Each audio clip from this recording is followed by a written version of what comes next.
Hello and welcome to the Fresh Air Sci-Fi Show. I'm Joe. I'm Dave. Alistair. Oh, I'm Philip. always do that. Yeah.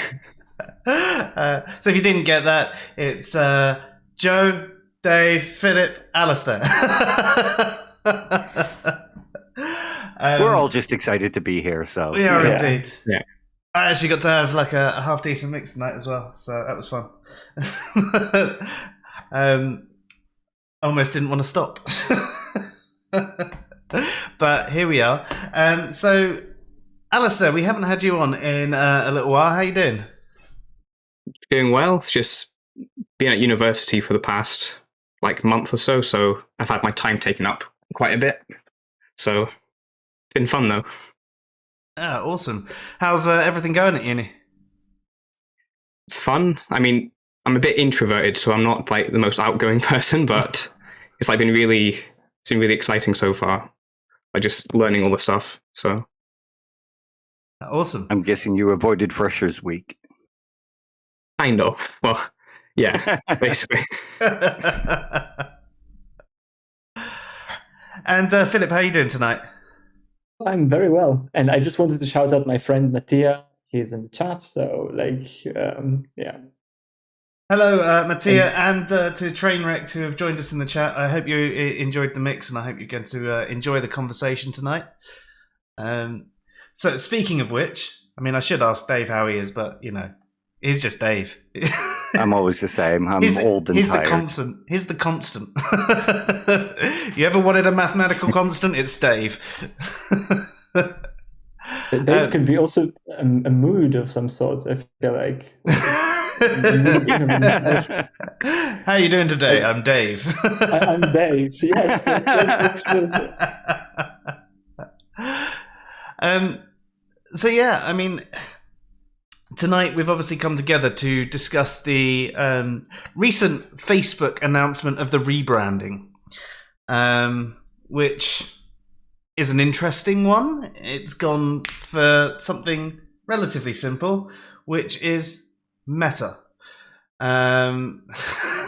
which is something that's used in a number of different ways. And in fact, one of the definitions of meta that actually popped up on Twitter was death in the female form in Jewish or something like that. I haven't verified it, but it was one of those things where people were just talking about, well, what the hell does meta mean anyway? And yeah, it just made me laugh. Now, Is that Mark Zuckerberg admitting that he's creating a misogynistic platform?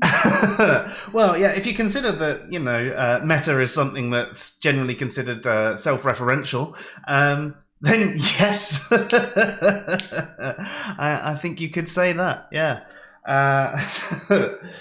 But yeah, there's been a number of different things that have come out about it, and we've had a little chat amongst ourselves about, I don't know, hypotheticals that it could create, and we've thought that maybe it's something that's worth discussing tonight. So obviously you're all aware that it's rebranded the Metaverse. He felt that Facebook was a company that, even though it was the parent company of all the products that they own, everybody saw Facebook as the Facebook, and so he's trying to branch out, if you will, and go with Meta for all the products within it. Now, Philip, you were the first to suggest that it might be something that's fun for us to discuss. Yes. I think there's so much tied to this that we could discuss, right? Not just there are a lot of ethical things that we might go and get into.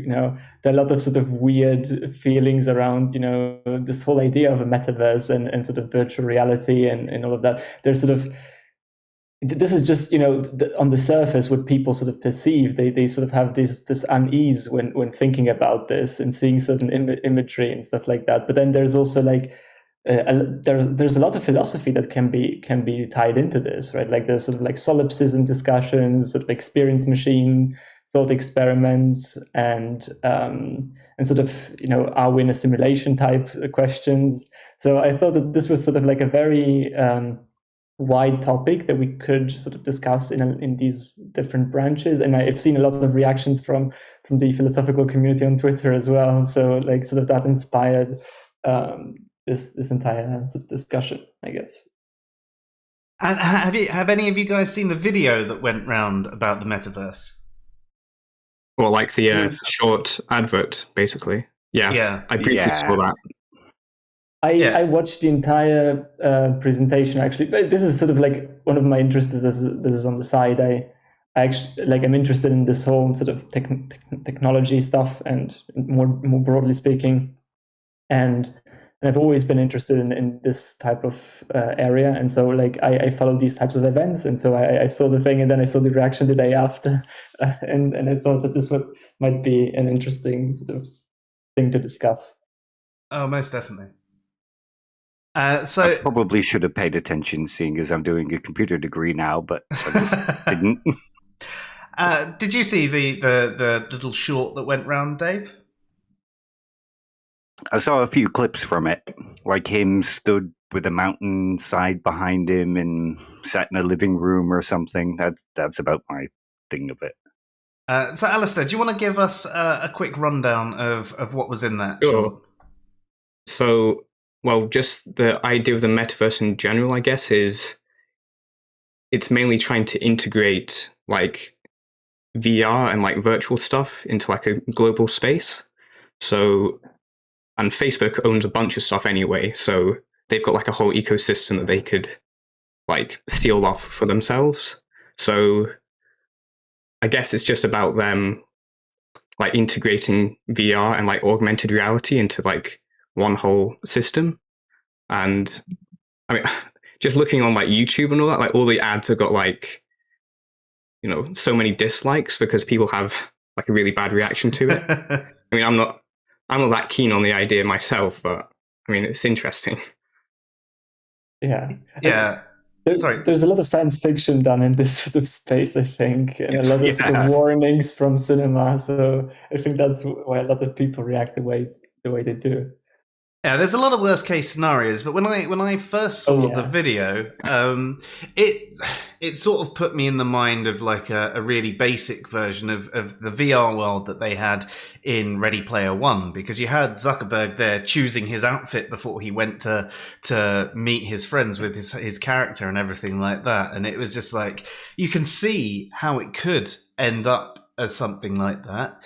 And you know, there's positives and negatives of that. The VR world is actually quite interesting. I don't own a VR set myself, but when I've gone and used them, some of the games have been phenomenal, and you know, it's so different to how it was when you were watching it on like Games Master some 25 years ago. Like, it's come on a long way, and the idea that there could be an entire world that you use to interact with people that you're far away from. I mean, could you imagine we could be doing these streams in the metaverse, and we could have, you know, a live audience there, and we could actually be, you know, having these chats, and when we want to talk about a particular thing, we can go whoom, and up it pops, and we show it to it, and it hits everyone. It could be a really, really powerful tool, and it could also have beneficial things for education. You know, there are a lot of positives that I can see coming out of it, but I think in general people focus on the negatives. So, I mean, Dave, what's one of the biggest negatives you could see from the metaverse? The fact that people can exist in a kind of echo chamber that feels even more real, so it feels even more psychologically compelling. I mean, you've done a video on echo chambers recently. Not just that, but imagine like a community of QAnon, where everybody's all trapped together and they all look kind of realistic and they're all talking to each other and nobody from the outside can come in. And second, someone does come in from the outside, they shoot them. Well, I suppose. But it could become addictive, and people could be easily manipulated by other outside forces. That added element of realism gives it something more psychologically compelling. Sure, yeah. It's like we've had the conversations about people who simply talk about their position in far more confidence than those who might be more learned on the subject, but because they're more learned on the subject, they're a little bit uncomfortable. They're a little, they know how much they don't know, whereas someone who doesn't have much knowledge, they can be really confident. And you imagine a gang of real people showing their confidence with their avatars, then all of a sudden it adds to that. I can see that. What about you, Philip? Is there anything that you think that another big negative? I think it's so much worse than people actually realize if this whole technology gets fully developed, because like this is like, if you think about sort of augmented reality as well, right? Because there's this distinction between VR and AR usually, right? VR is sort of like an entirely virtual sort of space that you see, that you can interact with. And sort of like AR, or sort of augmented reality, is sort of this idea that you put digital stuff into the real world and mix it up.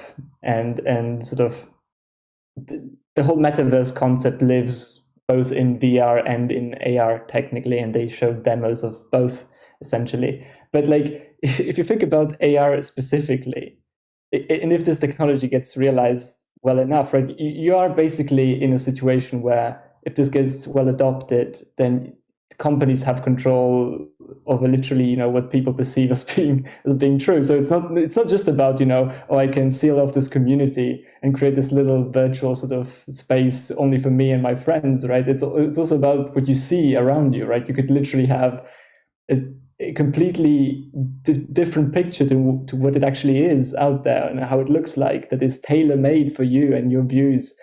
And I mean, there are experiments already. Like you can see, I think there was a video going around like a few weeks ago on Twitter where there was this algorithm that was sort of pasting smiles on top of people's faces, if they were sad or something like that.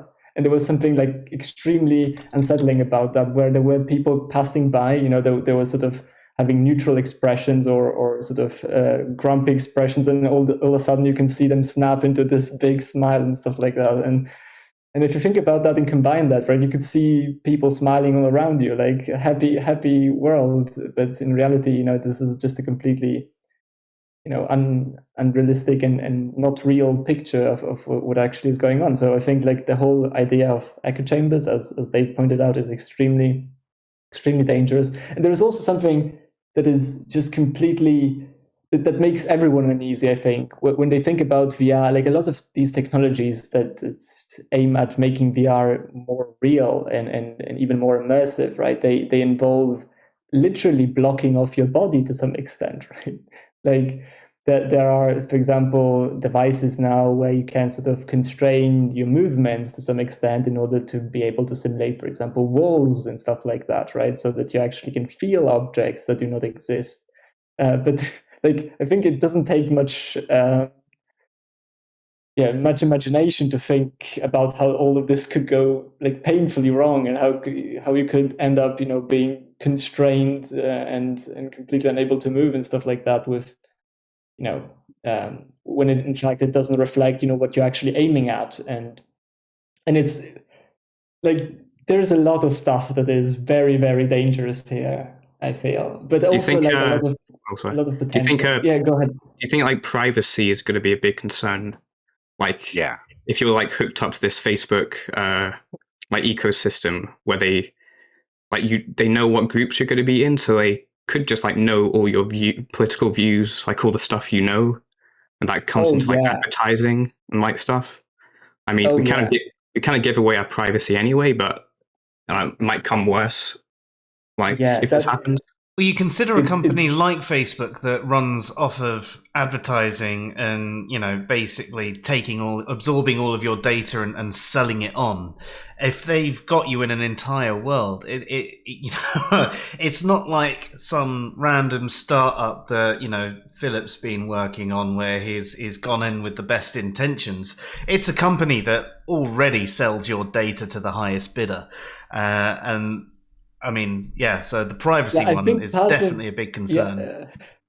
Yeah, I think a lot of people just hate on this whole thing because it's Facebook as well, right? Like, I mean, I'm not saying that this is a good idea, but like the fact that Facebook is being involved here is not exactly the best thing ever, given the record that Facebook has. Now, there's another thing that Alistair and Joey pointed to as well, like this idea of being able to invade your privacy even more, but I think like there's some extent to which this is sort of predictable, where you can see like, oh yeah, maybe if I create my virtual space, my virtual home, then Facebook is going to be able to see into this virtual home and make sort of and harvest even more data from that. But it's even worse than that again, because like there are sort of like for especially augmented reality to work really well. Apparently, at least that's what seems to be the case.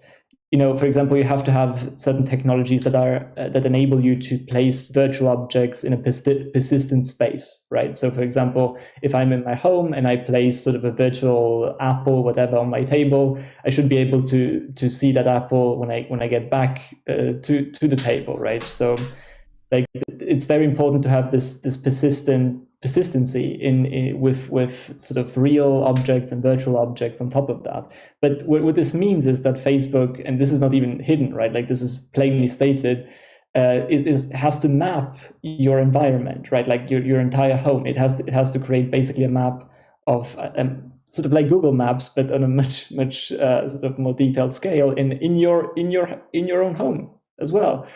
And they're able to already they demoed this, right? They demoed stuff like, for example, you place a cup on a table and then you sort of forget where you placed it or something like that. And you can literally ask, where did I place my cup or stuff like that? And then you're going to see arrows in virtual space pointing you to where you left the cup, because they're able to, they're able to categorize objects and remember where you left them and stuff like that. And this is like really powerful stuff if you think about it from technology perspective, right? You can see a lot of excitement around this, and for example, sort of contextual menus coming up, floating in the air when you look at different things, objects and stuff like that.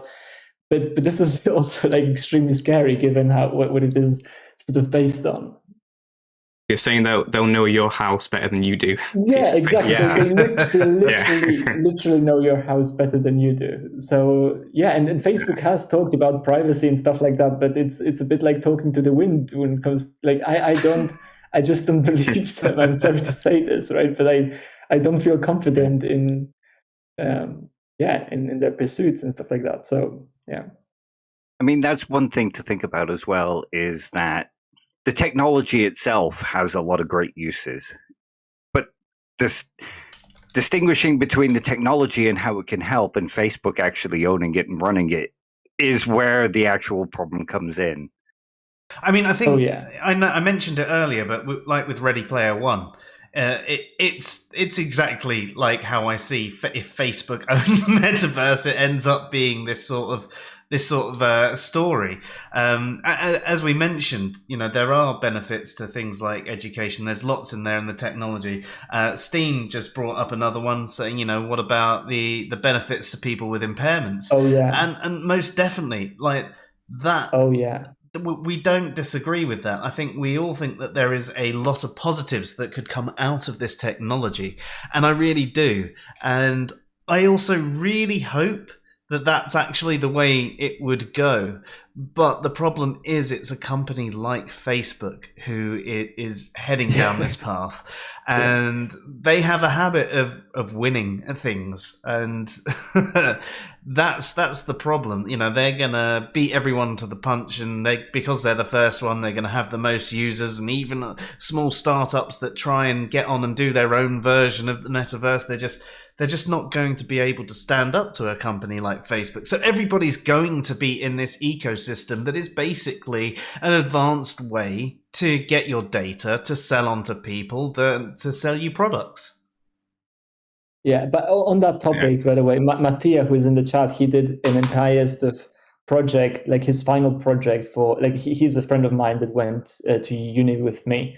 Right, and his final design project was on this sort of rehabilitation through VR, right? Like he has sort of developed a concept, an interaction model for sort of patients working in VR with doctors to be able to sort of rehabilitate movement and stuff like that, because there's some research to suggest that this is sort of helpful and at least more entertaining, probably than other things.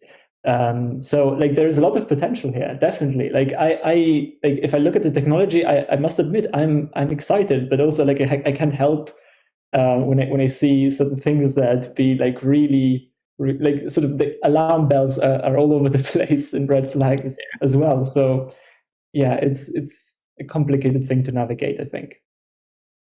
Steen's got another question. It says, which is best, Facebook, Google, Microsoft, or Amazon? So, have you seen this South Park episode about choosing between a douche and a turd sandwich? Yes. Yeah. Although, like, I think Steen brings up a great point, actually, right? Because, like, some of like part of the problem, I think, is not necessarily that, I don't think that Facebook is full of evil people that want to harm the world or something like that, right? Like part of the problem, I think, is the system itself to some extent, right? Because if you're a company, you want to make money, right? And if you want to make money, you have to do it somehow, right? So like, if you want to offer free products, you do that through advertising. And if you want to do that and be competitive, you have to sort of harvest as much data as possible. And that just is sort of a natural progression, right? It's like, I think Facebook is doing that sort of worse than a lot of other companies. But I also recognize that it's not entirely sort of just that they want to be the evil corporation, right? It's also sort of, it's just the way the corporation works and makes money. So it's built into the model. Yeah. It's built into the model, right? And that's part of the problem, I think. And as long as there's going to be this sort of enormous pressure from people to make it profitable, to increase profits and stuff like that, there's going to be certain elements that need to be mitigated somehow. Because otherwise, this is gonna not end up like in a good place, I think. I mean, one of the things as well is Facebook is already quite addictive. Now, imagine adding to that the VR, the ability to create your own identity completely distinct from your real life thing. It could draw you in and make you never want to leave because you want to be that identity. Oh, yeah. I mean, I actually wanted to ask you, and I think, Joe, you already mentioned this. Did any of you use VR at any point or sort of similar technologies? Yeah. And what was your experience with that? I can barely afford a can of Coke, let alone VR.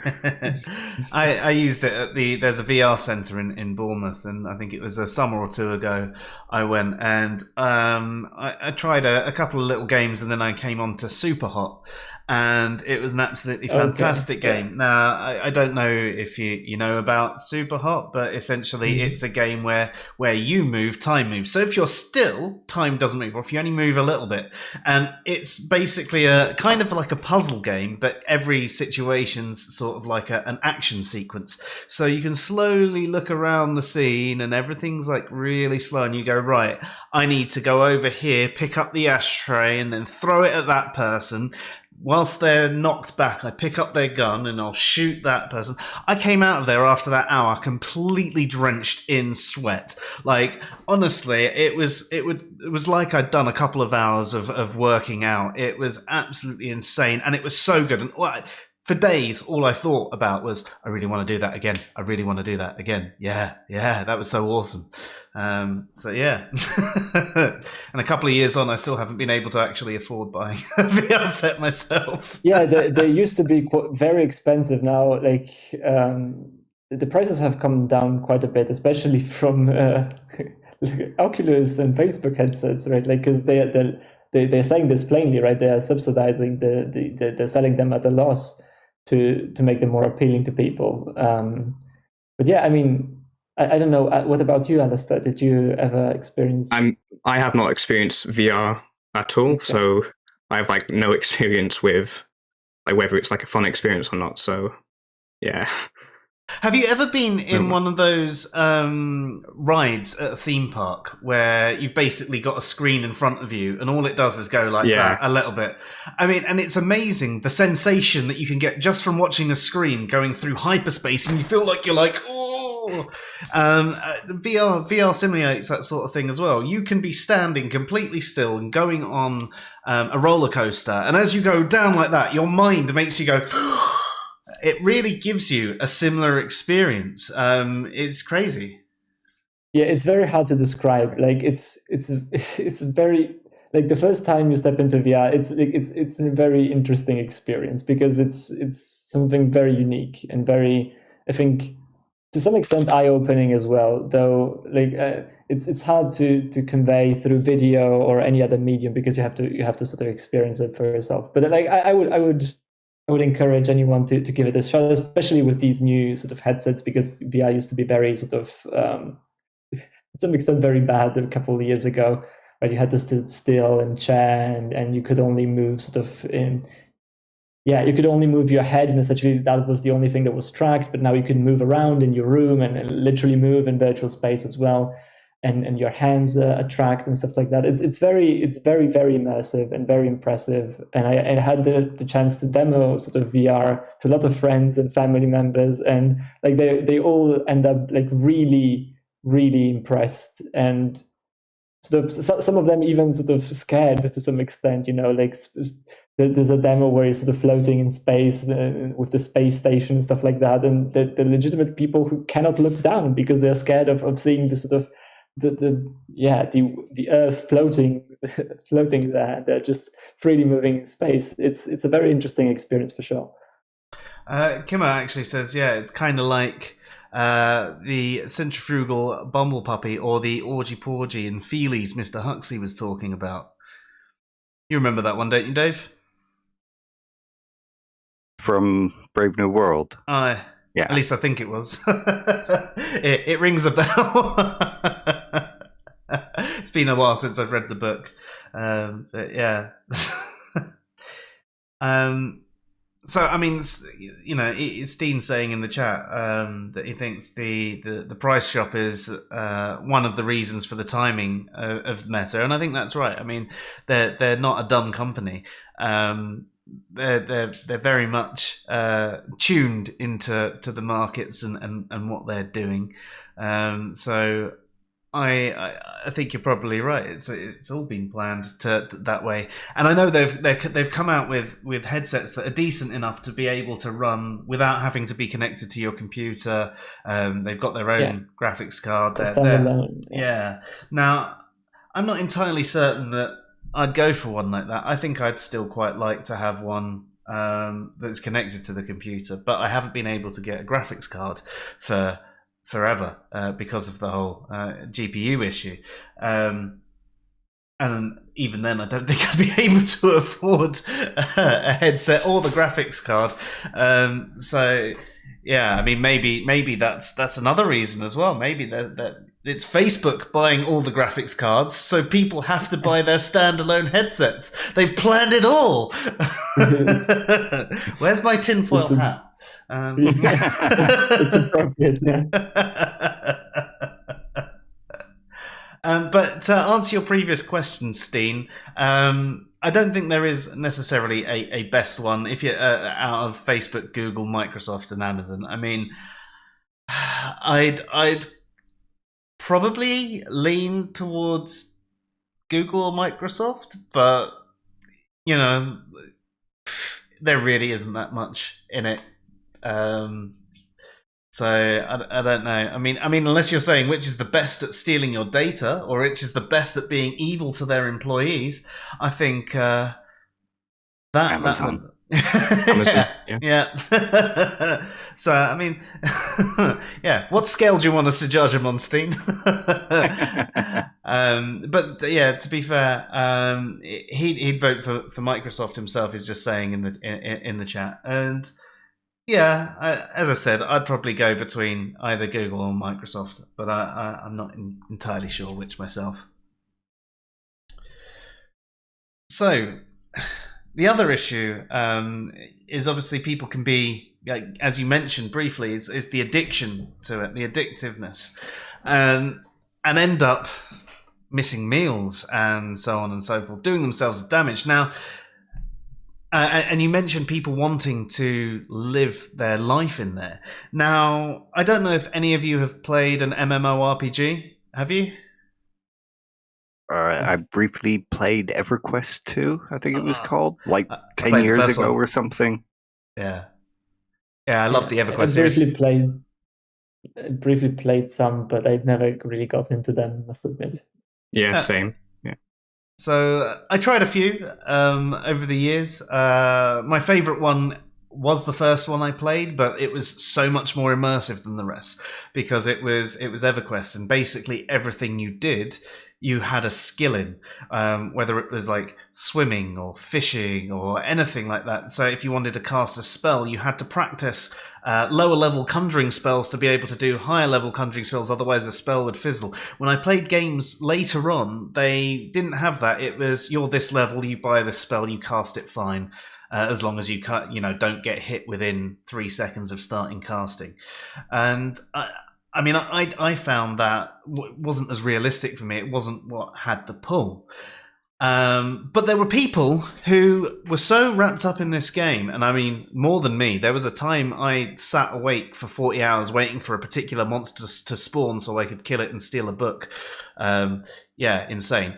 I know, I can see that now. At the time, it was like, really need this book. It's got +10 wisdom and +10 intelligence or something like that. But there were people who, in this particular game, if you died, you had to go and collect your corpse. And if you didn't collect your corpse within a certain amount of time, it decayed and you lost all of your stuff in it. And there were actually stories of people who committed suicide over their corpse rotting and losing all of their equipment. Now, could you imagine this in the metaverse? I mean, there's that meme that's a joke that, if you die in the metaverse, you die in real life. But realistically, if people were so tied into their life, depending on how they create it, if they did essentially lose their corpse or their account got blocked, I mean, you know how terrible the AI is on Facebook and how easy it is to get blocked for, like as in a ban, for doing nothing. I jokingly told a friend I was going to kick him and I got a ban for 2 days. It's like, what? So imagine losing your account over some ridiculously stupid thing like that, an account that you've put more effort into than your real life. You could imagine these people feeling even a greater loss than these people that were doing it sat in a chair, with the terrible graphics some 10, 15 years ago. I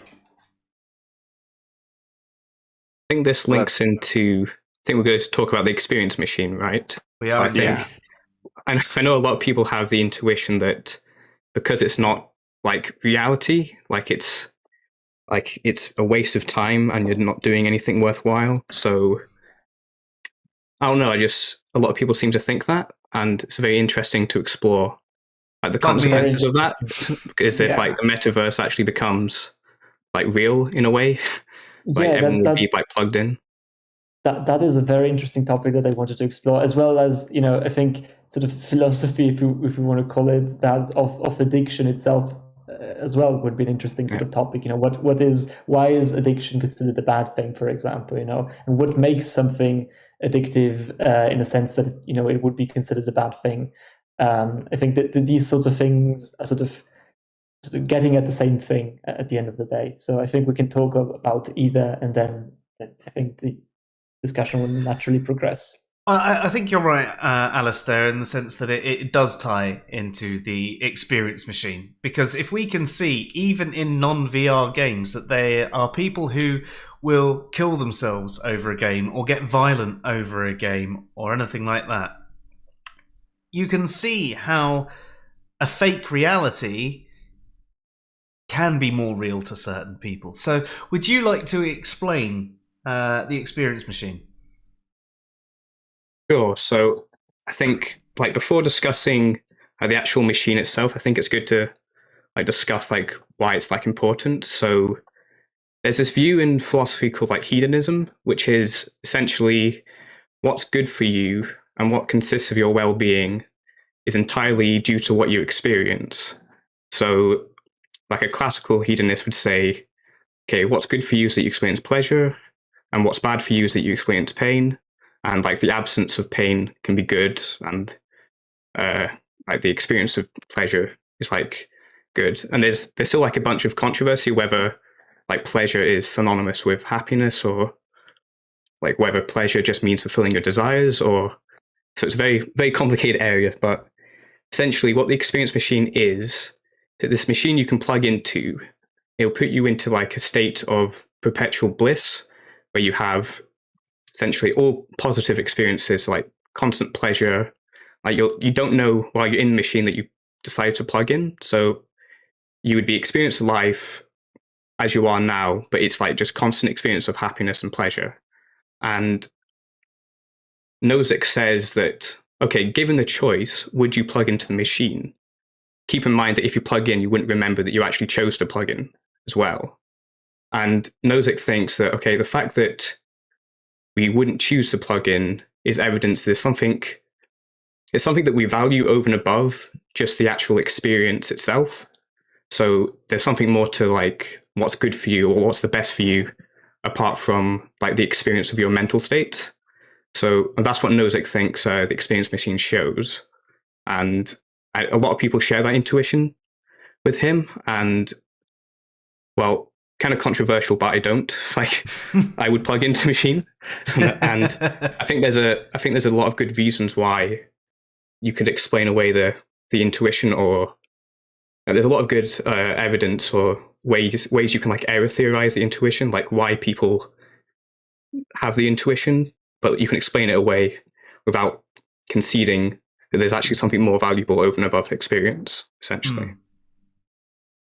Yeah, the Brigard and Wagers do an experimental philosophy paper where if you fine-tune the actual thought experiment, more and more people tend to plug in. And the intuitions that stop them plugging in often tend to be intuitions that aren't to do with the experience machine itself. Yeah, so a lot of people's negative reactions come from like, okay, if I plug into the machine, is it going to malfunction, or is it unethical to plug into the machine because I'll be abandoning my family or my friends? But really, that's kind of missing the point of the thought experiment. You just got to actually like isolate every other factor other than you could choose to plug in, and it would be for the best for you, essentially.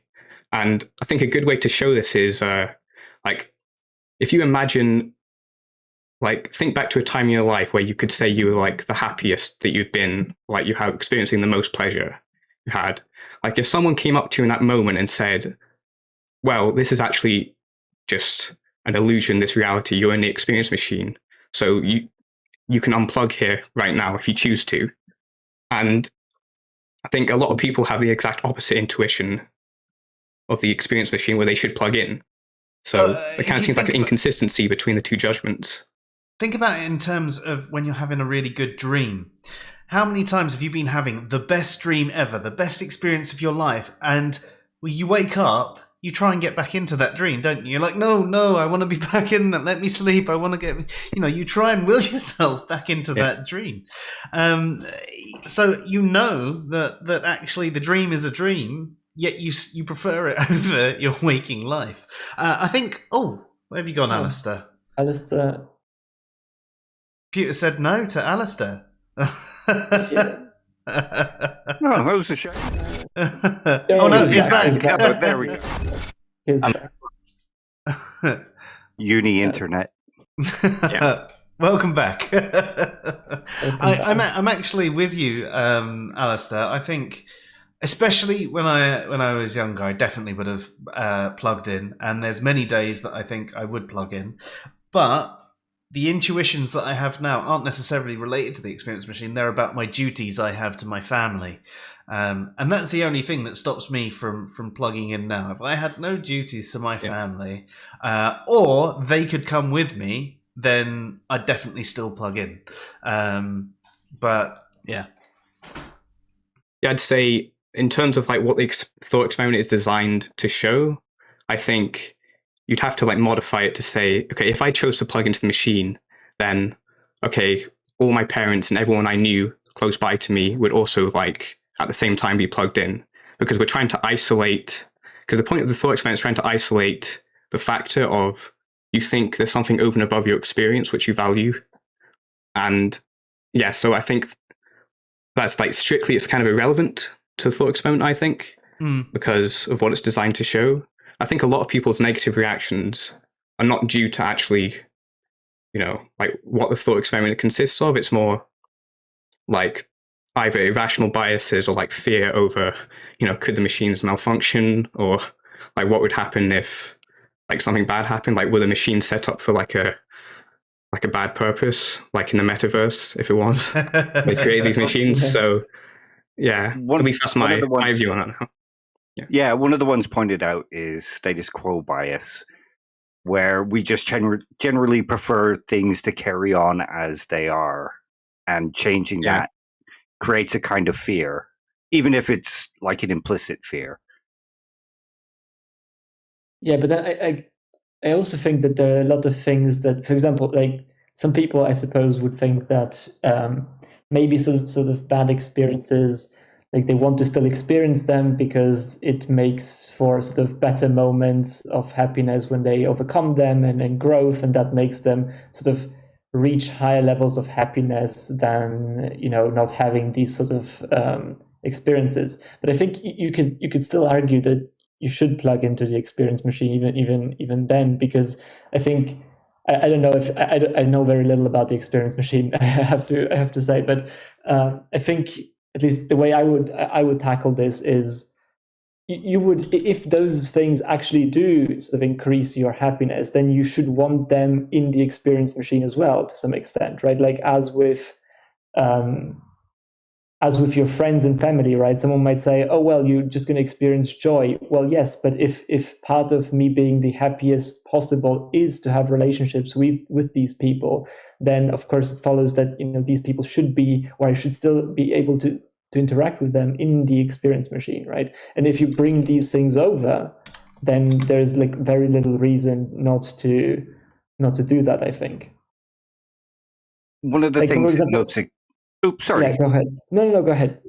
I was just going to say, one of the things that Nozick argues is that the virtual experience of, say, climbing Mount Everest isn't the same as actually climbing Mount Everest. And there's something that reality gives you, sort of think of bragging rights. It's not quite the same doing it virtually as it is doing it in reality. Yeah, I think that is... But I don't agree with him.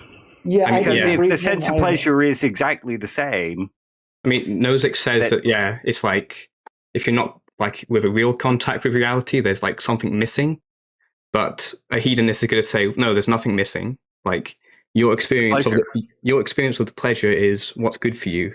And it doesn't really matter if it's like hooked up to some objective reality or not. It's just your pleasure is what consists of your well-being. Surely, in the parameters of the experience machine, if part of your bliss is to, I don't know, the exhaustion of having climbed the mountain, then you'll have that experience as well. You'll feel like you've really climbed that mountain. You'll feel tired. You'll get to the top and you'll be, yeah. So, I mean, what's the difference? If you're going to experience it in the exact same way, except, you're just better at climbing mountains, because I definitely couldn't do it in the real world. But yeah, so I think that's a bad point, really.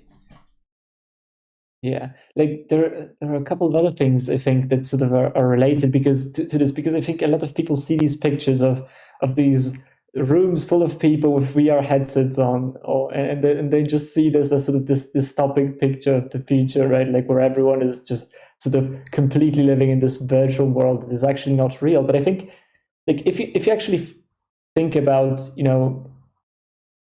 for example, let's say that whatever they are experiencing through the headset, right, like is pretty much indistinguishable from the world that we inhabit, right? Sort of like all the senses feel real to them, or like all the senses of touch, they can do the same things, right? They have pretty much the same experience, only it's sort of simulated by the computer and not sort of like felt through the senses. I don't know, like it seems to me obvious that there is no sort of reason why it's sort of a bad thing to be in there, right? Like what is the thing that makes it sort of a bad, or like what is sort of the moral concern there? I don't understand if there is a moral concern there. But like what makes people feel uneasy? I don't understand that, because I think if you normalize for these things, right? If you make the virtual world just as sort of real in a sense, right? Like if you replicate every sort of aspect that you can have in the real world, you can replicate it in the virtual world, then I don't see why it would be, yeah, sure, I mean, my body is going to be plugged into this thing, but who cares at the end of the day, right? Like why is this a sort of a bad thing? I think Nozick says, like, in Anarchy State and Utopia, that it's like, okay, you want to do things, and technically, if you're in the virtual reality, like, which is indistinguishable, you're not really doing anything in terms of your actual body, and yeah. I don't. It's the sense of achievement.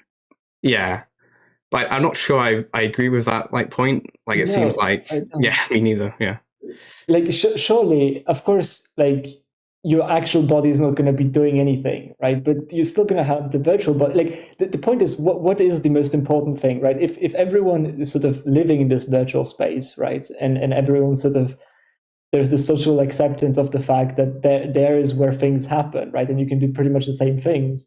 Then why does it matter that the thing is not actually my physical body, right? Like it seems a trivial consideration to say that, oh well, this is the physical meat and flesh stuff, and this is sort of my virtual body. Like who cares? Yeah. Like I don't see why that is a bad thing. Yeah. So would you agree that then that the people who have the intuitions that they shouldn't plug into the machine, it's either because of some like irrational factor that they're like not ruling out consciously, or is it? Yeah, so do you agree with us essentially then that you should plug in? Yeah, I think you should plug in. Yes, I share that that intuition. Yeah. Yeah, a couple of points, but I'm just going to address the chat quickly. Steen says, there's different bragging rights, though. Look at the bragging rights people with the best gear in WoW or other games have. I mean, in that point, we look at it and we go, oh, that's a fake world. But if you're in a world where you don't know it's a fake world, then you do have those bragging rights, and it does feel like it's a genuine thing. Although, having finished, as you say, Bloodborne on the hardest settings gives serious kudos with the right people. And that's right, that you can get a lot of respect from those sorts of people. There are some games that are absolutely, well, I say impossible, but really difficult to finish. And people who have worked on those games, played those games, can have a certain respect for it. There's also, have you seen some of the free runs for the various Mario games that people have done, where they've literally bounced off of everything and just got life after life after life and not landed the entire thing. And there's some amazing skill that goes into people. Some people's reactions are phenomenal, and I do find that sort of thing impressive. But the average person goes, well, it's not real skill. It's not the same as actually throwing a javelin or whatever. But if you're in a world where actually all of that feels real, and you do have that skill to throw that javelin or whatever it is you think you want to be respected for, then you do have those bragging rights. It's not going to be seen as different to anyone because you're in this world where everything's essentially perfect. Yeah, and I also think, like, again, you can create thought experiments on this, right? Like if you had, let's say you have two climbers, right, and one climbs the Everest and the other one, you put them in a sort of a room that has sort of this incredibly insane technology that is able to simulate the entire climb, sort of like that is indistinguishable from the real thing.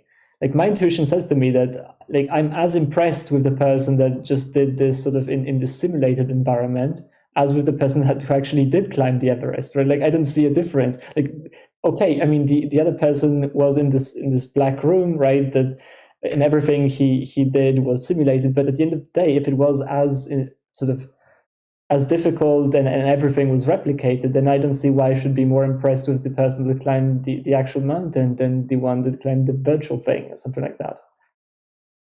At least this is my intuition. I don't know if it's shared. No, I mean, knowing it depends, right? If you know that they're actually all they're doing is pressing a control to climb a mountain. Oh yeah, I mean, sure, right. But if you're simulating the experience and the exertion and everything like that, then yeah, what's the difference? If you've got that same physical experience, even though it's simulated physical experience, like, how is it any different? You know, they've had to traverse the mountain. They've had to work out where the next hole is. They could have fallen down and hurt themselves. In the game world, obviously, it's not a real pain. So there is the element of risk removed, but it can still be a difficult climb. But maybe that's it. Maybe with something like that, yeah, I mean, if you've got the knowledge of it not being real, there's less risk. So therefore, you might take more risks. You might jump for a ledge that you wouldn't do if it was the real world. However, if you thought it was real, you wouldn't take those risks. And then I agree with you. There's no difference. This is kind of interesting. Sorry, kind of fascinating because, like, when I've discussed this with other people, like at uni, like it seems like people have the exact opposite intuition that all of us seem to have. That because it's not, I don't know, it's like because it's not real in some way, where it's like not hooked up to objective reality, that there's something missing and you're missing out on some value that isn't there in the experience itself. And I don't know, it seems to be like a very common response. And I'm just like, do you think that's like where do you think that comes from? As in, like, you know, valuing not the experience, but like the fact that the experience is like objective in some way, as in reality. Like I think there might be a sort of hidden assumption that comes along with the virtual version, in that you go into the virtual world and you just have this ability to climb the mountain, whereas in reality you have to train and you have to get your body stronger and all that kind of thing. So they think there's more to the objective reality version than there is the simulated version. But it could be the case that in the simulated version you still have to go through all that training before you can achieve that climb. Yeah, but another question that Joe pointed me to, I think, like, is the mere fact of you being aware of the fact that this is sort of a virtual thing, does this actually make a difference? Like, because, for example, right, like, if you go for a climb and you know that you cannot actually hurt yourself, right, that you cannot die or something like that, does this make it less impressive than someone actually climbing the thing knowing that he might die? But like, is the mere fact that you're risking your life making any difference in your evaluation about how impressive this deed is? Like, I think this is a very interesting question. I mean, it's a bit of a tangent, right? But I felt this before, because there are certain climbers, for example, that climb without, they have the opportunity, right, to hook up with sort of into the wall, right? But they choose not to, right? They purposefully risk their lives to climb the wall without being safe, essentially. And there are a lot of people who see this as incredibly impressive, right? Because they did it without this. But like, I don't know how I feel about this, honestly. Like, this is why I'm asking the question. I'm a bit confused about this. Yeah. I think there's kind of like a conflict in my mind between, like, you're risking your life doing that, like, unnecessarily. So it kind of seems like you're doing something kind of unethical in that you're taking so unnecessary risk, but at the same time, it's more impressive in, like, not in an ethical way, but in like a aesthetic way, or I don't know what kind of judgment I'll be making there. Like, it's more impressive from like a social standpoint. Yeah, you're risking your life. Right? It's an area to me that is a bit muddy, right? Like, as you said, I share this intuition that, you know, someone risking their lives unnecessarily, I don't know, it doesn't sit right with me, right? Like, I would much prefer if you actually sort of hooked yourself up with ropes and stuff and climbed the thing, because like I used to say, well, this is just as impressive, right? You climb the thing, it doesn't make a difference, right? If you climb it with or without, if it isn't noticeable, if it doesn't have an impact on how you climb. But like, I can see, you know, for example, in other contexts, I would say that someone sort of being willing to sacrifice their lives, something that they believe in, right? That is sort of more virtuous than someone who doesn't do that, right? Like, I could see that. But then there seems to be sort of like this transition between, on one end, having this intuition about, someone being willing to risk their lives for something that they believe in is virtuous and is in a certain context, and then sort of in a slightly different context, it doesn't make a difference for me. At least, I don't know, or it's a bit weird. In like the climbing scenario, like, what reasons do people give for doing it? Like, it just gives them more adrenaline or like more pleasure from the fact that they know they're risking their lives. Is that like the reason given? So that's like kind of, so it's like you're risking your life unnecessarily for like some pleasure, essentially. Yeah, that and plus some showing people would off say that's bragging rights as well. Yeah. There is the additional bragging rights of doing it. Yeah, I climbed that without a harness, or so. For that situation, I agree with you. It's not necessarily a good thing. It's not like try dying to protect your family. I'd say that was virtuous, but in the sense of the climbing thing, I don't think that it is particularly virtuous. But there is still something impressive about it. And perhaps it's because, well, I wouldn't do that. There's that. I wouldn't put myself at that risk. No.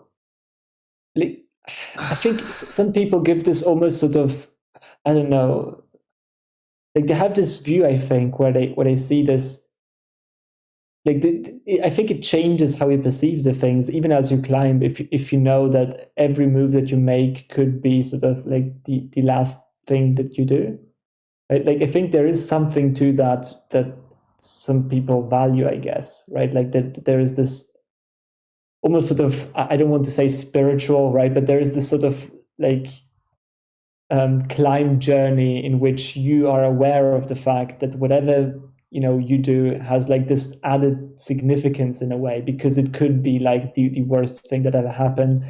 I don't know if this could be translated into adrenaline or something like that, but at the same time, I don't know if it still feels wrong to me to some extent to risk your life like that. I mean, don't know.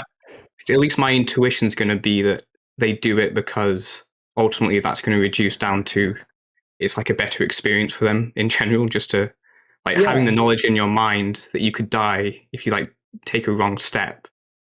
Like it makes the experience much better. I think that's at least what my intuition is telling me. That's why they would do it. I mean, there has to be some benefit to them. So, I mean, Steen says something similar. So. He says, climbing a mountain knowing that if you fall, you have a rope, or knowing that you die, changes the climb completely. It's like we said earlier, you'd be more cautious planning your moves out if you had no rope, and it's a bit of a different feeling. And he actually says that, people who solo climb rarely have family. And that comes back to what we were saying about the experience machine. There's often that feeling of duty. Like I said, if it was before having a family myself, I would definitely plug in. And having my family now, I would only plug in if they could plug in with me, or I knew that they had got to an age where they were sorted and safe, and I felt that my duties had been fulfilled, and then I would plug in. And that's sort of the same sort of thing with these people who are solo climbing. They don't have those duties, so they feel like they can take more risks. But I feel like I could give like a utilitarian argument that like the extra pleasure they get from not using the rope is going to justify them doing it. If they're really skilled and they're confident, I don't know like what the risk would have to be, like setting a like hard boundary, but I guess it could be permissible in some circumstances, but I don't know, it's a weird one, right, for me. It's a very weird one, but let me just add. Sorry, what did you want to? So I was just going to say. I mean, it was Kimmer actually said in the chat. Cheating death is arousing as fuck. The first thing you want to do afterward is affirm life by having sex. And I mean, this is going back into your pleasure comment, Alice, there as well. That's a big part of what it is. Yeah, I just want to add this sort of card into the mix. Let's say that in the metaverse, right, you get this option, right? Like, let's say that you're playing this free climbing game or something like that, right? And you get this option where you can check it, right? And if you use this option, as soon as you enter the game, you're going to forget that you used this option, first of all, right? And you're going to really believe, first of all, that you're going to climb this thing, and that if you sort of, if you don't do it right and you make a mistake, that you're actually going to die, right? This is sort of implanted into your experience or something like that you're going to die if you fall. But of course, you don't know that you checked this thing, but before starting the game, you chose to do that. And if you actually fall, you don't die. It just resets the game, and then you suddenly become aware of what you did. Right? It was just sort of like as if you are awaking from a dream, right? Sort of, oh my God, I'm going to die. And then you awake, and then you're like, oh, actually, no, I wasn't going to. I'm not dead, or something like that. Is this sort of experience, again, it's pretty much the same question, right? If you're doing it through this experience, is the fact that you did it in this mode, let's say, more or less equally impressive as someone actually doing this for real and risking their lives? It definitely changes the experience for the person. Yeah, I think this neutralizes that aspect of it, right? Because they would still believe that they could die if they fell, and they would still do the same things about planning and stuff like that. So I think, like, for me, this sort of if you did this, I think I have no doubts in my mind, at least, that I would say this is like someone finishing the level in this mode is as impressive as someone who actually sort of did the climb, actually risking their lives. I don't know. Yeah, I think it's like if you could, it's like if you could observe their own subjective reality of them doing it, then come out with that, and then observe another person doing it, but it's reality. It's like, I don't think I would judge that differently. At least I know a lot of people would disagree with that. The fear would be the same. The experience would be the same. It'd still be the same, sitting on your edge of your seat, like in either way, because they'd be having the same sort of experience. Yeah, I think a lot of people would disagree, but I agree with Alistair, and I agree with you both. I think it would be as impressive. Although, like, I see someone maybe saying, well, but they cheated in a way, right? Because they didn't like. Yeah, but this is then again, right? Like, if they say that they went in knowing that this was fake or something like that, you can't really say that, because you still would believe that you were actually going to do this, right? And maybe the game, if you didn't decide to do this, then it would interrupt after some seconds, like a number of seconds, and it would let you out or something like that. But I think, like, maybe what would change is the resolve beforehand, right? Like, maybe what changes is the fact that in real life, you actually decided, like, with maybe months and months of training and months of deliberation, to actually do this, right? To climb the mountain without the rope. Whereas in the game, right, that doesn't take any effort at all, because you could enter the game and just choose the option, and who cares, right? Like, at the end of the day, it doesn't have gravitas in a way, right? Because you can just choose the thing. It doesn't take any sort of mental effort to do this from the perspective of the person entering the game. And then from the perspective of the person that is actually in the game right now, that would be a good question, right? Like, how like, what would happen then, in a way? Because, like, you would presumably maybe have to implant sort of memories into them as well, sort of like this idea that they prepared for a long time and now they find themselves in front of this. But then maybe someone would say that, this whole process was removed from them, right, about deciding to get to the wall and actually doing this. So I don't know if that changes things. I mean, could you just take it back and say, like, before going into, like, the experience, you have to decide, you are going to do this preparation all the way up to it, like, deliberate. Okay. I mean, I could just modify it again. Yeah, at that point, I think I don't see any difference at that point. Yeah, like, I would be like, I don't know. I don't. Yeah, I agree. I don't see any. I mean, I know a lot of people share the opposite intuition, but I agree. Yeah. There is a sense of permanence with the real life one, though. Like, there's a difference between going into a virtual reality thing where you could feel like you were going to die, but then just at the last moment you come back. And in real life, there is this sense of permanence where you will die and you've cheated that death. Whereas in the virtual experience, and perhaps some people value that cheating of death. And that's where the pleasure comes from. Yeah. Yeah, I mean, I think that's where some of the risk their lives, obviously. Yeah, sure. Yeah, but that's from where the some of the respect perspective can of- come from as well. I think that's where some of the respect can come from other people. I think like the climb might have the same effect and everything like that. But I think I can understand people respecting those who are putting themselves in these sorts of situations where they could really die. I mean, think about it as firefighters instead, right? Rather than doing something for pleasure, there's people that put themselves into these situations every day where they could really die. Now, put it into a simulation where someone wants to try being a firefighter and forget that it's not real. So they're having the experience machine of firefighting. And they feel in that situation that they could die, but actually they haven't really saved any real lives. They've saved virtual lives, and the risk wasn't real risk. So looking at it from the outside, from the real world, there is a difference in the situation in that regard.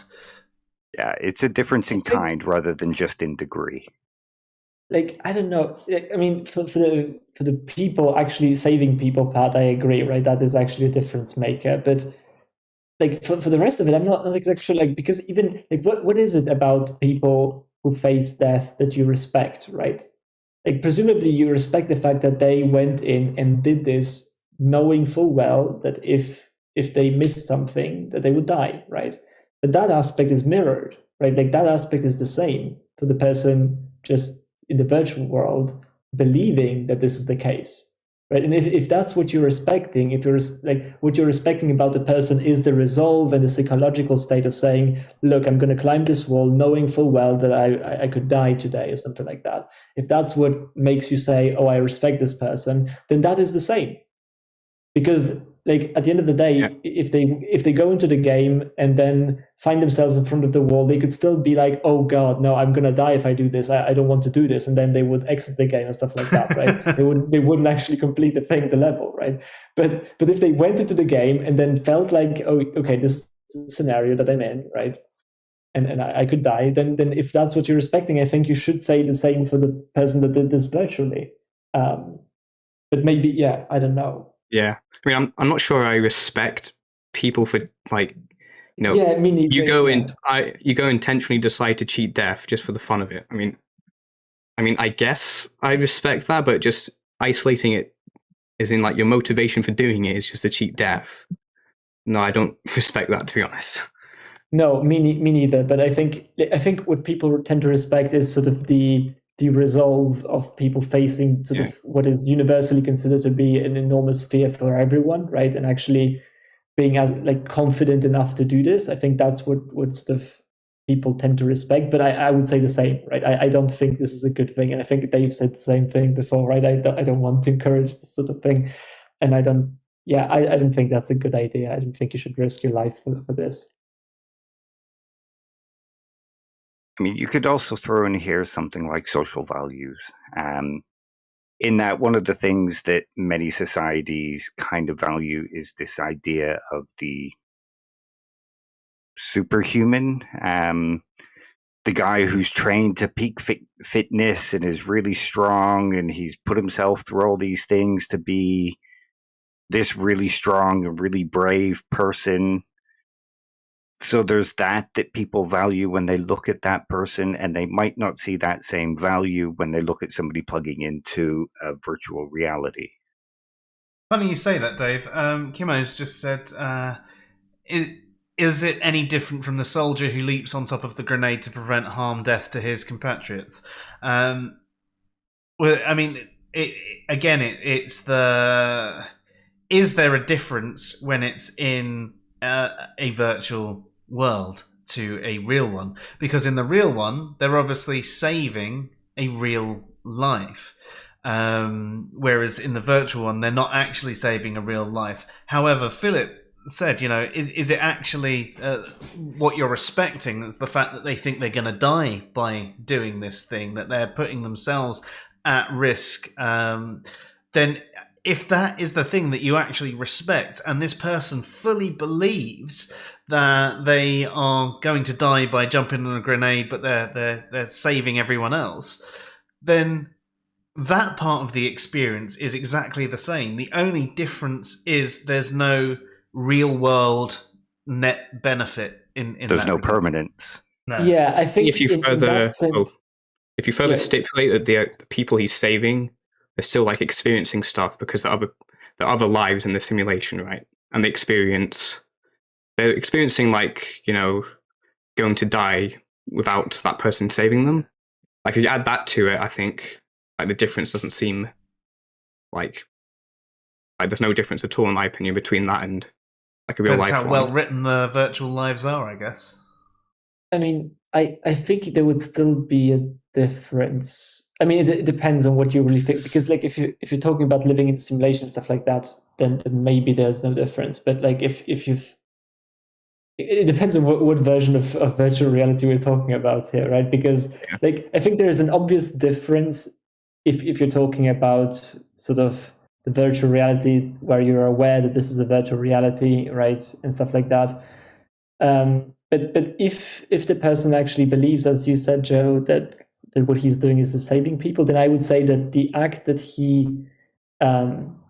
his act is as virtuous as someone actually doing it in real life. I would be committed to saying that, but at the same time, I still would think that there is a difference, because in one scenario, actual people are saved, and then the other people are dying. But there's no difference in the way I perceive the virtuous act, let's say, right? That to me is the same, although there's an obvious difference in people actually being harmed in one scenario or saved in one scenario and not being in the other.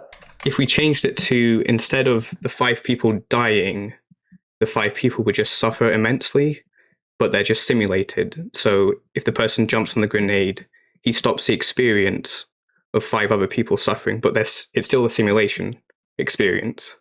The 5 others suffering. Like, would you say? Yeah, but it depends on what happens afterwards, right? Like, what would happen? I mean, okay, he prevented some real virtual suffering to these people, right? Like, sure, that would make it. That would sort of balance the scales a bit, but like you would still have suffering in the real world example, plus the fact that they are actually terminated, right? Yeah. At least if you assume an atheistic worldview, and in the virtual environment, it would just be suffering, and then nothing really happens as a consequence. So I think this would still count as a difference. Yeah, I mean, Kimmo followed up on the point saying, I'm talking about the motivating impulse. Is it altruism? So, I mean, if you're talking about that between the real world and the virtual world, if you believed it to be the real world in this virtual world, then the impulse isn't necessarily any difference. I think there is some altruism in there, but I think there could be other things that come into it. You just feel like your duty is to save as many people as you can for whatever reason. So if you're acting on your duties, are you really being truly altruistic? Can you be truly altruistic? I mean, that's a whole other topic. That's a very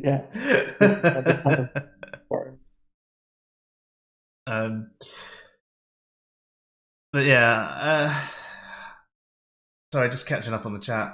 Steen says, I think we're talking beyond a generational gap as well. Younger people than us have a larger dependency on the virtual.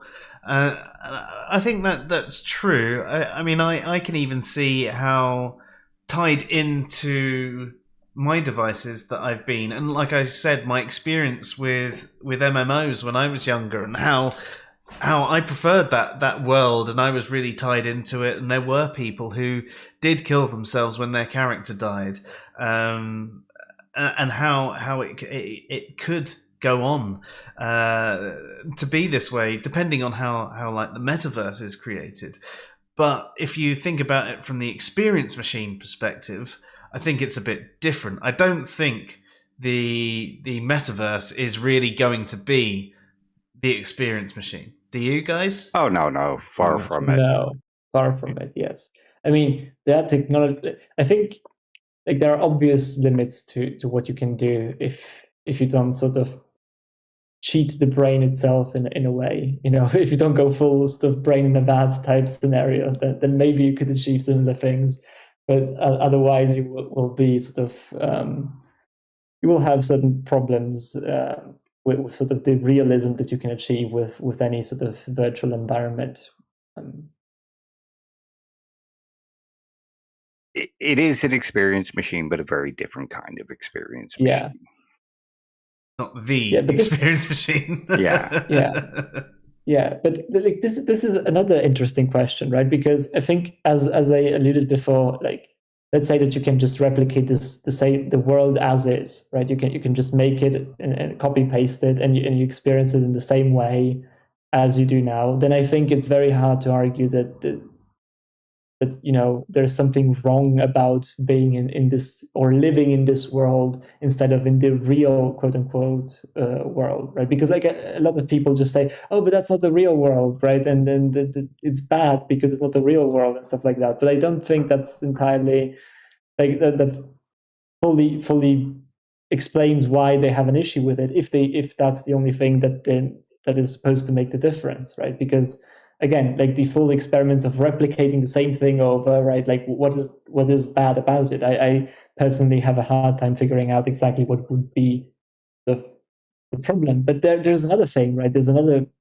part of the metaverse, if you will, conversation, which is the fact that this is sort of a world that you can change, right? And then you can make different, right? Where different laws can like different laws of reality. You can jump 60 feet high. Yeah, exactly. You can teleport. You can be the Hogwarts kid if you. You could be Spider-Man. Right? You can be Spider-Man. You can be whatever you want in a sense, right? Like this opens up literally the possibility to develop reality in a sense, right? At least with an advanced enough technology in this front, you could argue that you're actually enabling to develop realities.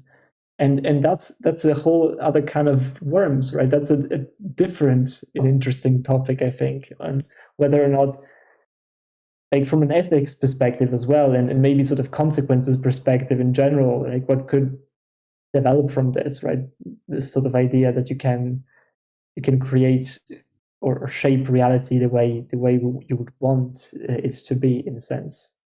You could get all those serial killer tendencies out without getting arrested. Exactly. You could, but would it inspire you to do more? Like they said, go into it. Yeah, and then you actually end up wanting to do it for real. Yeah, that's that's another thing, right? Because like people, like a lot of people are scary. Like I mean, there was this fear mongering about video games, right? Like when they were first introduced, when people were killing people, and it was said that that's just like killing people in real life, stuff like that. But at some point in this process, right, of virtualization, that actually becomes a very interesting question, right? Like if you kill someone, it's a virtual character, something like that. But it seems to you as if this was the real world, right? Like what is it about that act that is so problematic, right? Because it seems obvious to me that if you get to a point where you actually believe that you're killing a real person, right, that's a problem, right? Irrespective, like it doesn't matter if you're actually killing someone or not, to some extent. I think it's a problem if you're killing someone believing that you're actually terminating someone's life. Did you? Is that because? Would you say that's because like the consequences of someone having that belief system would be bad in the long run, or is it something to do with intentions? Or because I think I disagree with that actually. Have you guys? I don't think it would be. That's a very, very good question, because like from a utilitarian perspective, that is a very sort of difficult, maybe difficult thing to defend to some extent. Have you guys seen The Purge, as in the TV series of The Purge? Yeah, it was brilliant. Yeah, I mean, it was really good, but obviously, I take it you know the concept of The Purge? That when it's like 24 hours, you get like 12 hours, but yeah. Yeah, completely lawless. Apart from certain government officials, everything is legal. So you can kill anyone with anything. There's certain weapons you can't have, but in general, pretty much everything is legal. And so people go around killing people and basically working out their grudges. But they had the concept in there that there are people who weren't typically violent people or anything like that actually experienced the violence that then started to crave the violence and play violent games more and go out and looking for it, and ended up, killing people in between purges as well. So there is every chance that if you make the experience real enough, you end up having people who are more violent, and if they are still out in the real world, they might be committing these acts. So you're right, Philip, with what you said. Where is the line with how real it is? It's a bit different to, it's a stick man that I shot in the head, and actually I could feel their the air go out of them as I squeezed their neck and felt their bones crack, and there's a very, very, very different thing. Now, just to address some things from the chat. Yeah, sure. Steen says, I keep thinking you mean earned experience in game, as in leveling up when saying experience machine. I think this needs to be discussed. The loss of years of accumulated experience and reputation can create real pain. Now, that's what I was addressing earlier when I was talking about there were people in EverQuest, for example, who they would work their way up and they'd have all of their items lost when they died, and their body was in a place where they couldn't recover it, and they ended up losing all of their stuff, and they ended up killing themselves over it. And I think that's something that could happen with the whole sort of metaverse thing. If there were people who did spend a lot of time in the metaverse and level up and go through all of this, then you're right. You're very, very right that there could be people who end up really distraught with their fake life because it's more real to them than their real life, and anything that goes on there. It depends on how they do it. They could dumb it down the way that games like World of Warcraft were, where it was a lot easier and actually you just got your stuff back and it was, but then if they have that, does it have the challenge aspect? Would it be as addictive? Would there be as many people playing it? Well, you can look at how popular World of Warcraft was, and actually there are plenty of people who didn't feel that additional need for the challenge. So, I mean, that comes back to our experience machine point, though. Where we're talking about the fact that there is an element of risk that we respected, and if you are in the experience machine, we wouldn't know, say, for example, that we weren't going to die, right? So there is that element of risk there to us. But are there some people that would be happy without that risk there at all? They'd feel the same way about it, even if they knew they couldn't die. I think there probably could be. Luke says, in Cyberpunk 2077, there's a thing called a brain dance where it's like a movie, but you experience the exact feelings of the person who is recording, including emotions. Yes, it's a very interesting concept, actually.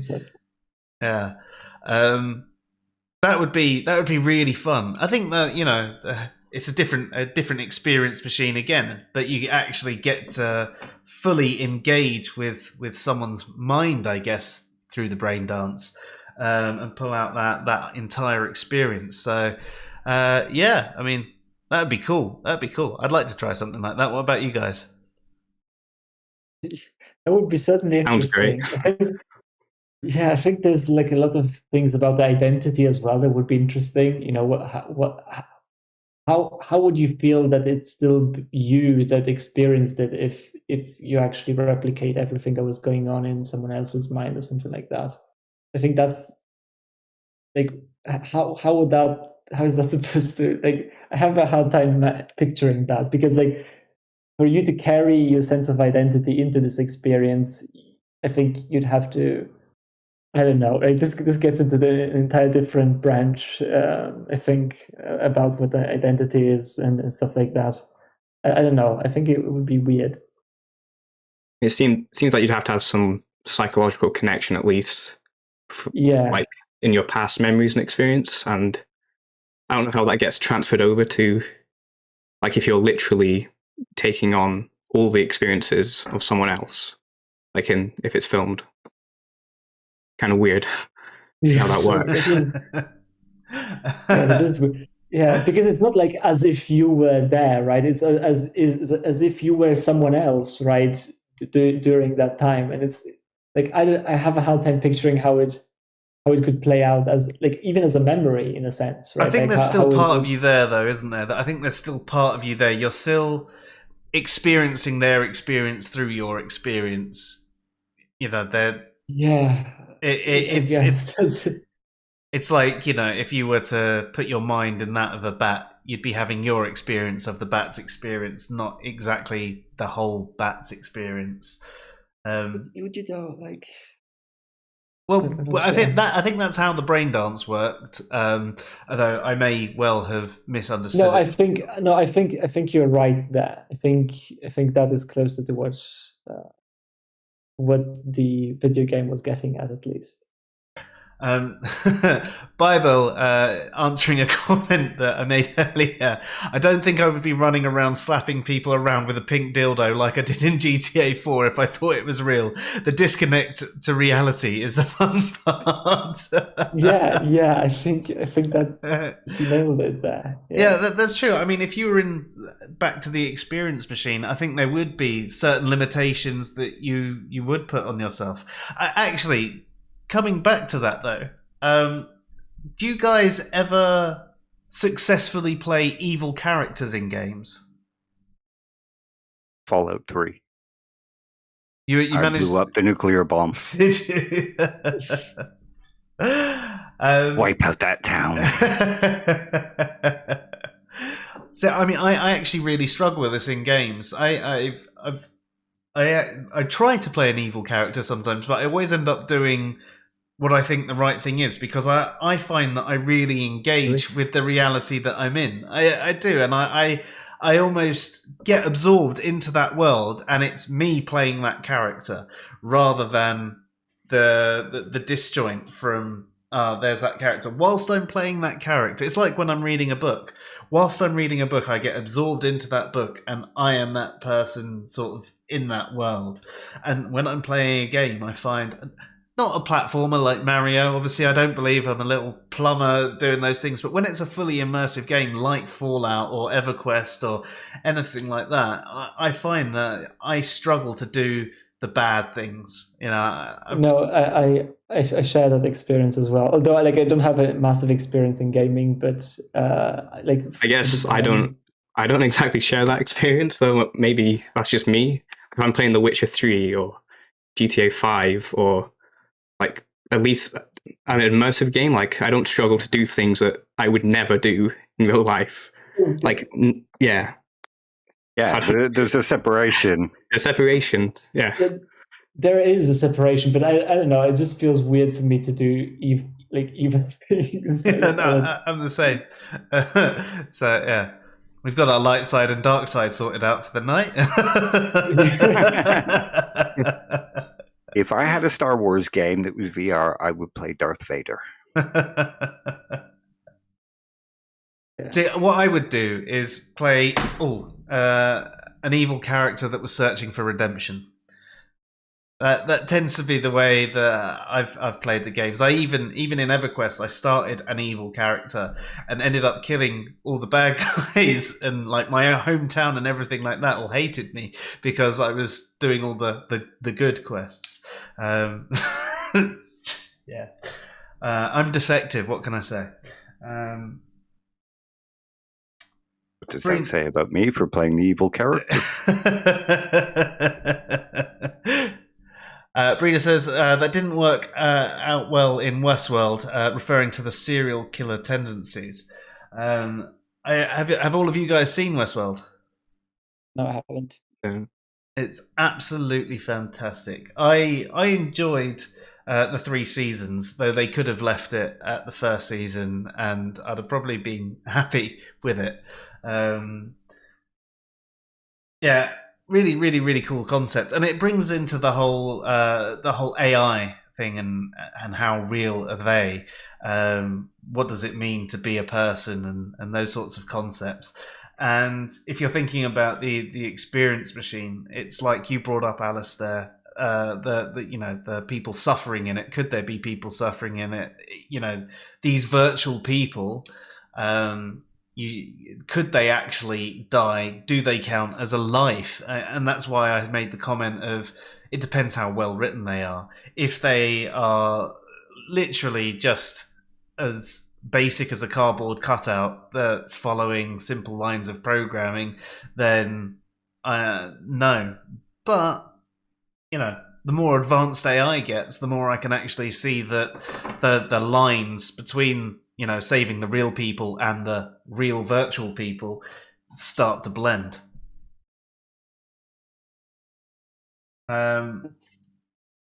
Sorry, go for it.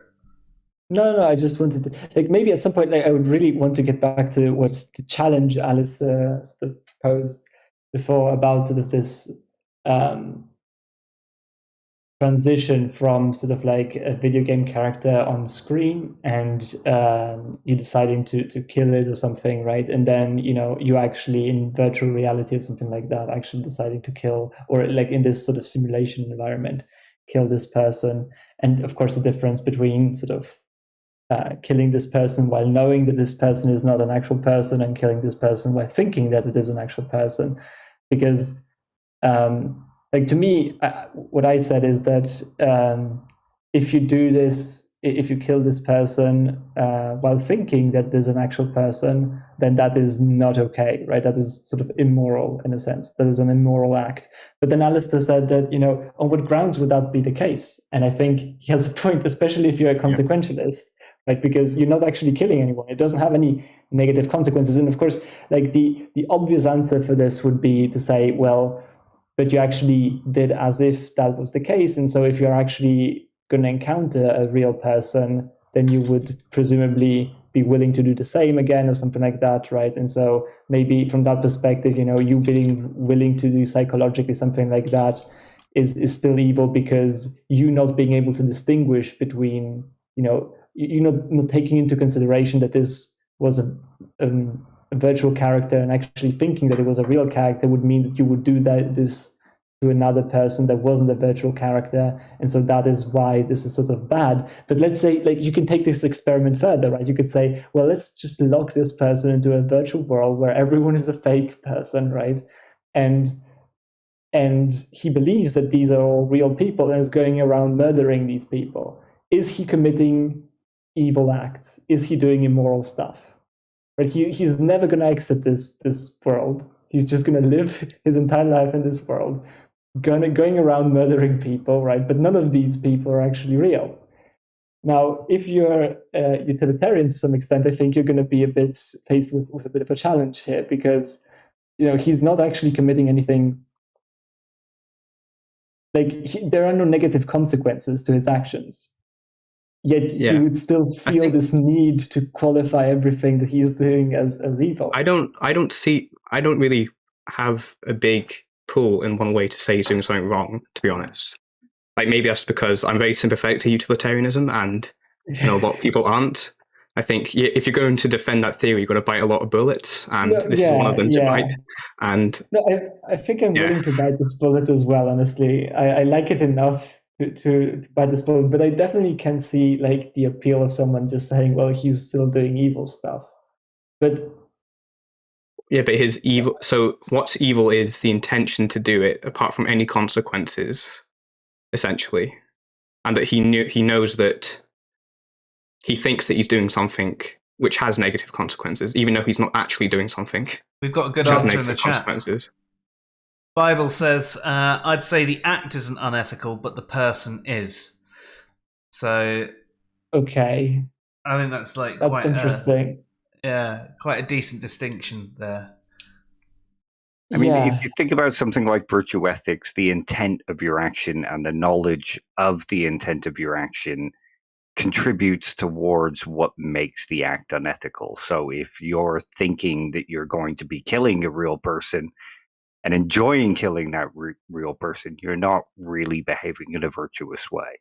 yeah, I would agree. But like the way I like to think, maybe this is just an issue for me because I like this sort of consequentialist framework, right? Where I would agree with you that sort of intent is very important, but I would frame it as it is important because it has sort of predictive ability on sort of real consequences, right? Yeah, on the outcome that is actually going to carry out in the real world, right? So that's why intent matters, because if you did something bad unintentionally, right, that's not going to predict or make any sort of, yeah, you wouldn't have done that. It's sort of out of your ability to act. You know what happened. It's not your fault in a way, and that's why it shouldn't be sort of punished in a sense, because when it comes to your experience and your intent, again, you wouldn't have done that, and so that means that you probably wouldn't do this in the future, and that means that you sort of your impact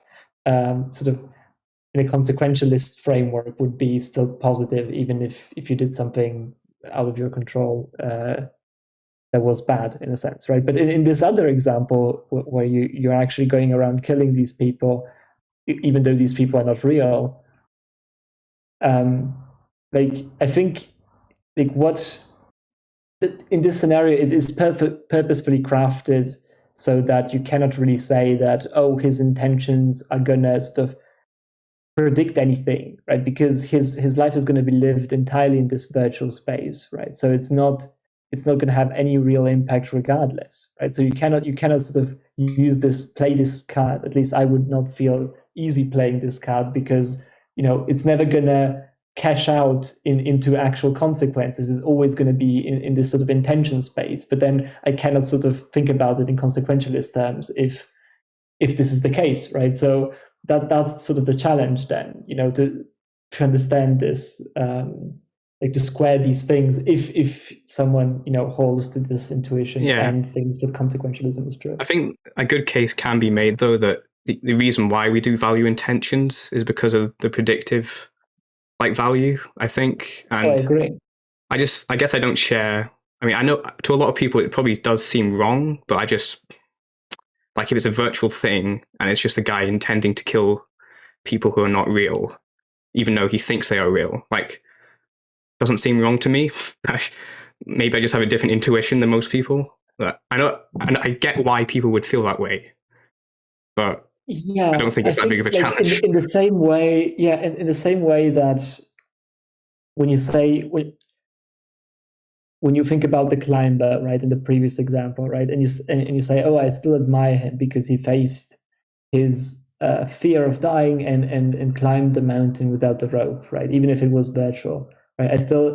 I don't see any difference between this and someone actually doing it in real life, right? That was the entire sort of point of those experiments, right?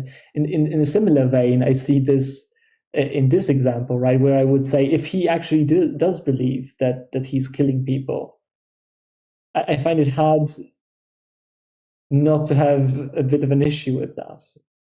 In terms of evaluating his actions, I would say his actions are still immoral, right? At least this is the pull I feel from this side.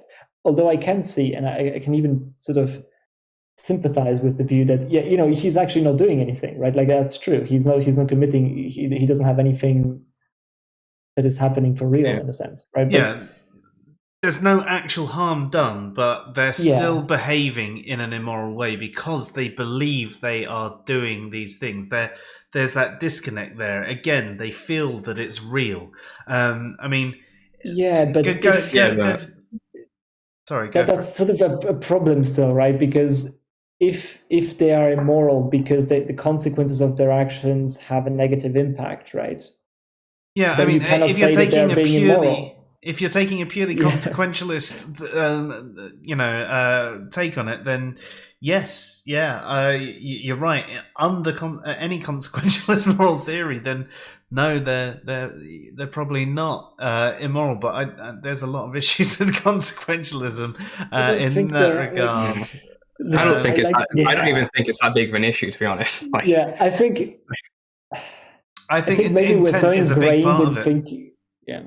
I think the intent is a big part of what you're doing, and it's you know, and if you're intending to kill people that you think are real, and they're actually real people in your mind that you are killing, then you are behaving immorally in that regard. There's just no real negative consequence. So I'd say it's not as bad as actually going around and killing real people, because there's no real harm being done, but you still think you're doing that harm. They've actually said in the chat, right? What about if the individual, that person, believed they were killing was a child? You know, does that change your answer at all? No. No, in terms I of don't defending think it should. consequentialism, no, it shouldn't. Like, it shouldn't change at all. Let's move this into the real world. There was a guy in Las Vegas who was killing homeless people, and he was bashing their brains in with a hammer. And the cops set up like a dummy in a bunch of bags and plastic bags, like wrapped around him. And the guy went up and tried to bash what he thought was a real person's head in with a hammer. But of course, it was just a dummy. And then the cops arrested him. Did he behave immorally? no. I think I would say he did.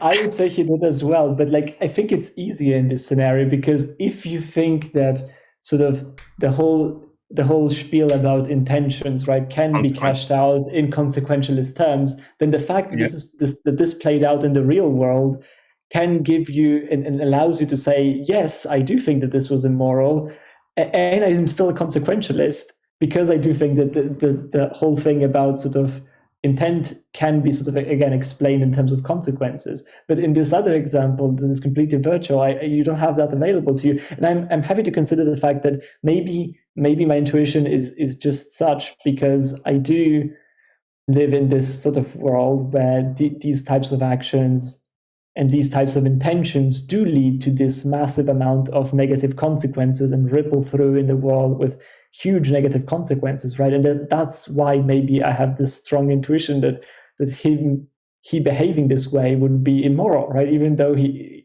lives in a world where this doesn't have any negative consequences. And even like, as an external observer, if I live in this world and I see him behave this way, I could still say, like, in a weird way, that his behavior in my world, right, projected in my world, would be immoral, and that's why I'm calling him immoral, right? Because like, if you take the fact that he believes that he's killing real people, and if I judge his actions in my framework of my world, where they actually are real people, then I could explain the same things, and I could defend consequentialism and say, oh, this is immoral because, again, you know, maybe his intentions are bad, and intentions matter because they predict negative consequences or positive consequences or whatever, right? But like, if I myself lived in that world, right, like, and if the entire planet or everything that reality was that world, then I don't know. Then maybe my intuitions would change, and then maybe, you know, just killing people wouldn't be considered immoral. It would be just a casual thing, like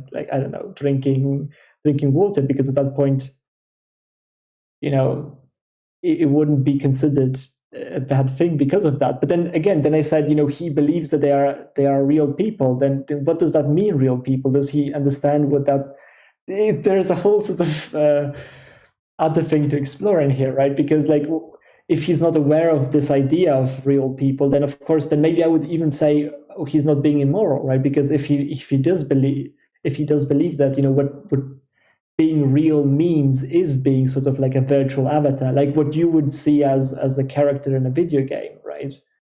Like maybe that's what real means to him, because that's all he knows, right? Maybe that's how the thing is set up, and if that's how the thing is set up, then it's even harder to say that he is committing, you know, evil acts, right? So there's a consequence as well that I don't know if you thought about that. Brina's brought up in the chat saying the consequences would be on our psyche and mind, and I'd argue that there would be negative consequences there, because if we damage our mind, that could create immoral future behaviors based on our mental state. So the only thing is, I think you did actually put a qualifier in there saying that they would never leave this virtual world, didn't you? Yes, I think that's needed for the experiment to be reach its full potential. Because if they could leave this virtual world, then definitely I think it could heavily influence those behaviors, because they believe they were real in this world, and they come out and they might still believe that they could do it in the future. And I think it does. It encourages that immoral behavior, and I still think that it is an immoral act as well. It's just there is no true negative, real world negative consequence, but they're still doing a negative thing. Brilliant points out that video games do have plenty of murder, and you're right, they do have plenty of murder, but you don't generally believe that these are real acts. So the hypothetical Philip put forward was someone being in a form of the experience machine, except this person's experience is there is loads of real people and they go around just killing them, believing they are real. The entire experience is real to them. It's completely virtual though, so there's no real world harm being done, and they will never leave this environment. Is their action, is their behavior still in any way immoral? Immoral. And I lean towards yes, because even though they will never leave it, it's still them acting. They believe it is real. So if you believe you are really killing someone, you are doing something bad. If you thought you were in your game and you did it, well, it's just a game. It's not real. And I think there's that intentionality that comes with morality that is part maybe of it. Maybe my mind's just been poisoned by consequentialist thinking, but I don't feel the pull to reject consequentialism because of this scenario. Oh no! Damn it! His uni internet's died again. I'm sure he'll be back in a second. It's an interesting question, though, Philip. I think it was a thought experiment about morality. I'm back. Welcome back. No, I mean, I'm conflicted, right? Because as Alistair, I really, really like consequentialism, right? I think it's a highly sort of likely. It's a very intuitive.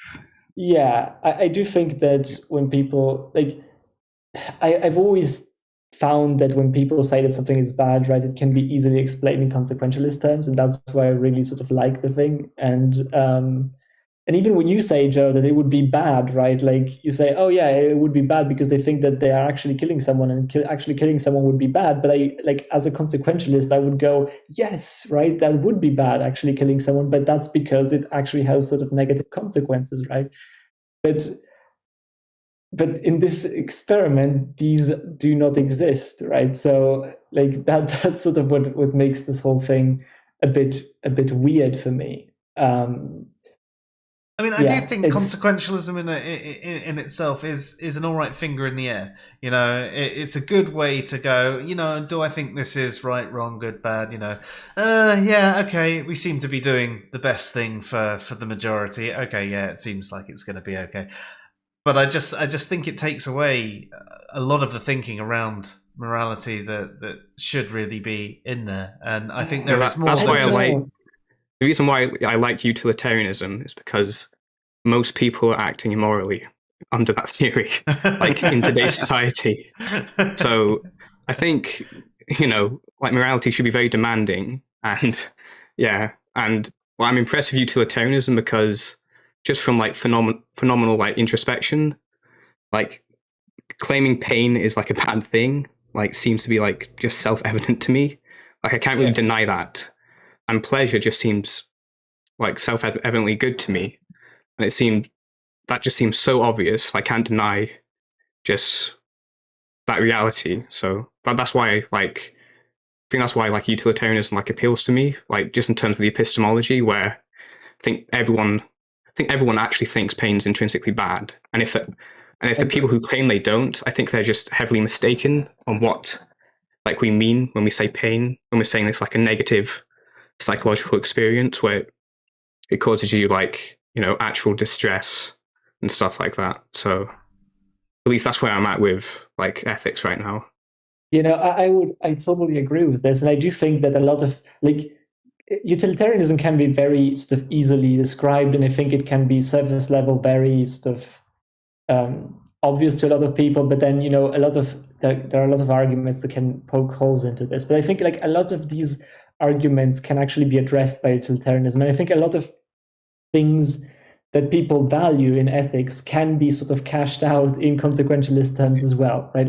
Like for example, intentions. I do think that intentions can be accounted for if you think about ethics entirely on a consequentialist framework. Although like there's a bit of juggling here, right? You have to sort of figure things a bit out, but I think it's doable, right? But at the same time, you know, for example, the things that we were discussing up until now, it's a bit weird to some extent, but. I do like consequentialism a lot, and I do think that it can account for most of the people. Even the objections that people raise, I think most of them can be accounted for, at least the ones that I have encountered. Just to answer, value pluralist, so I think it counts as part of the moral judgment, but it isn't the whole of the moral judgment. Yeah, I tend to lean that way myself, because there are these problems with consequentialism that you can poke into it, and I don't think, you know, I think we have duties and other things like that that are above the consequences. But just to answer your question, Luke, he says, wait, if they were in a virtual world that they believed was real, would they not be being immoral because there is the potential that the experiences could be real? They believe it is real, therefore they believe that other people have their other minds and that their actions have consequences.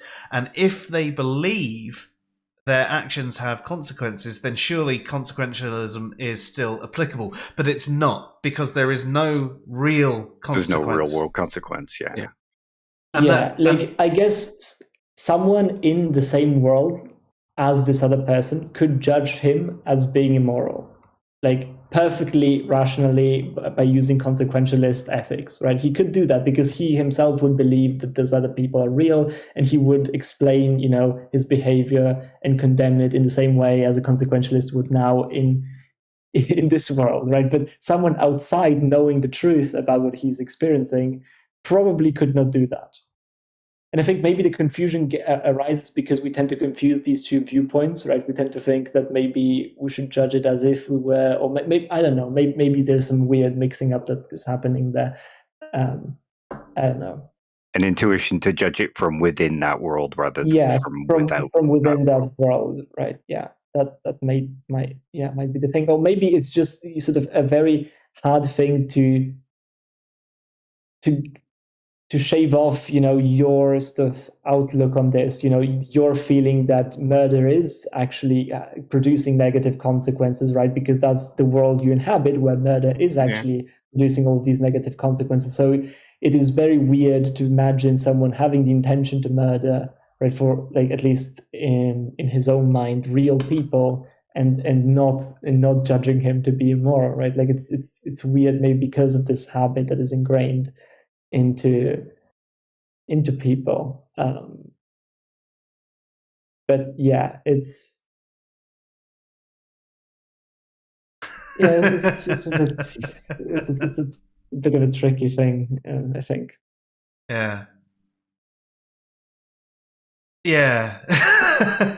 By the way, Joe, I would challenge you. Like, I think anything that you can come up with in terms of, you know, what are the things that we value above sort of.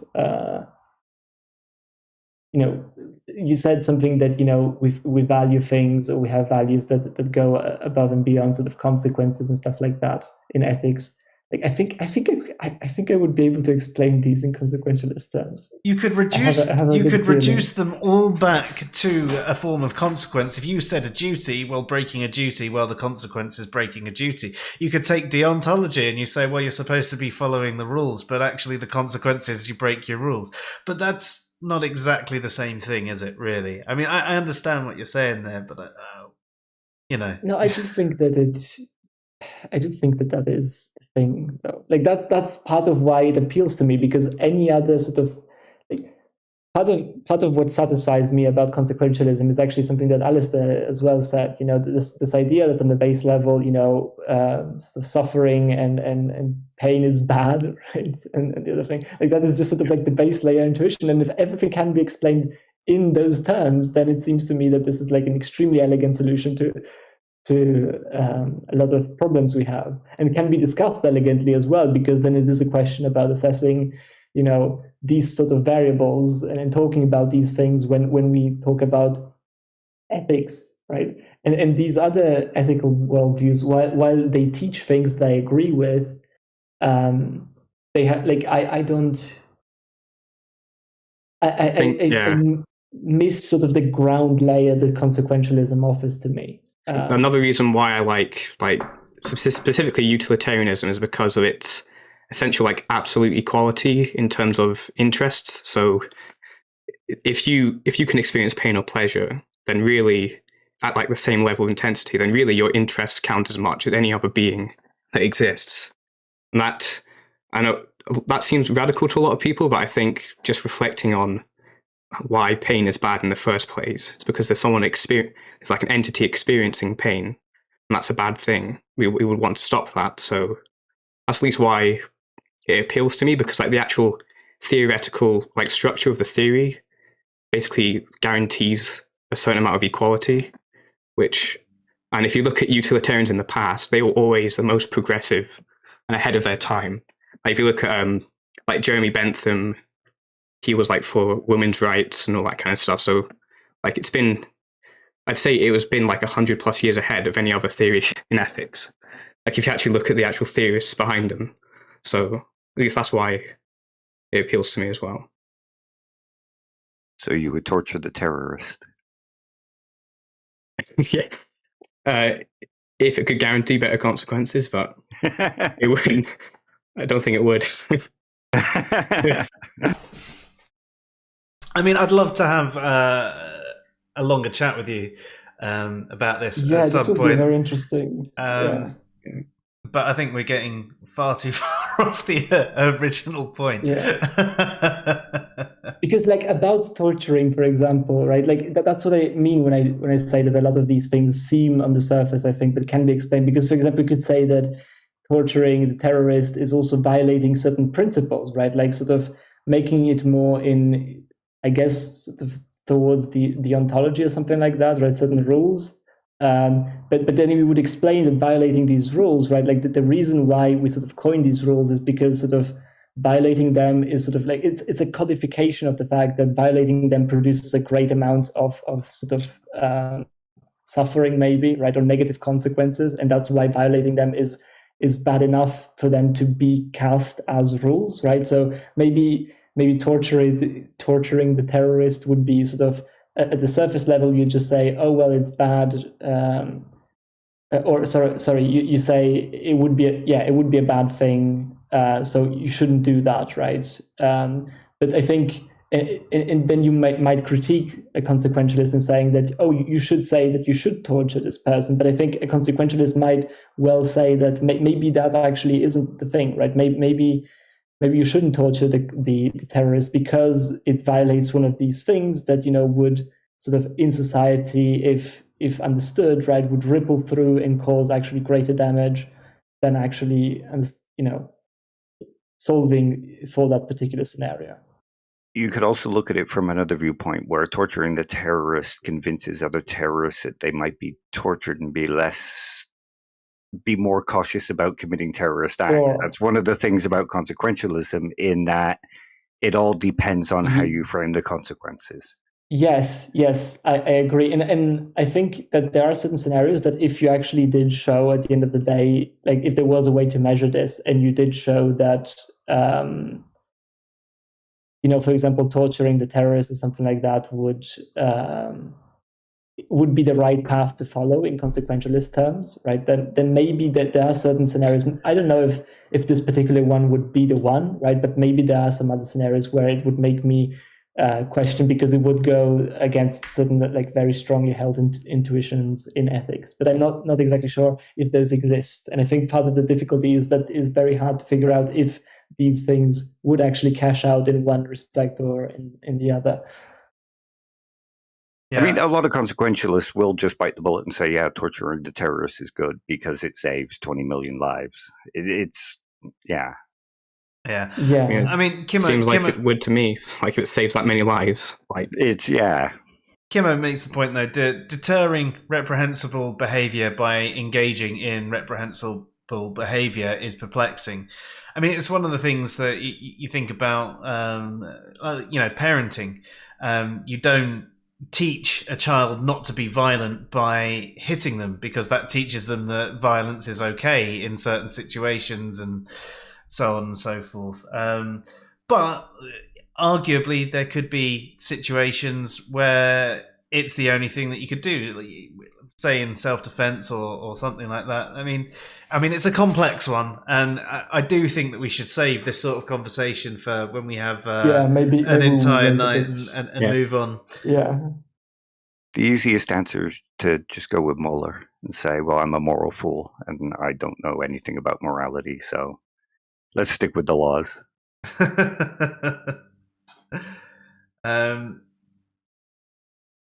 So where were we in our whole metaverse conversation? Obviously, we'd gone through the problems that you could have with privacy. You could have the problems, building up your experience and your account getting banned or getting hacked and losing all your items. Your world becoming more real than the real world. You could be getting more unhealthy because all you're doing is spending your entire time plugged into a machine and not looking after yourself properly. It would encourage many lazy behaviors.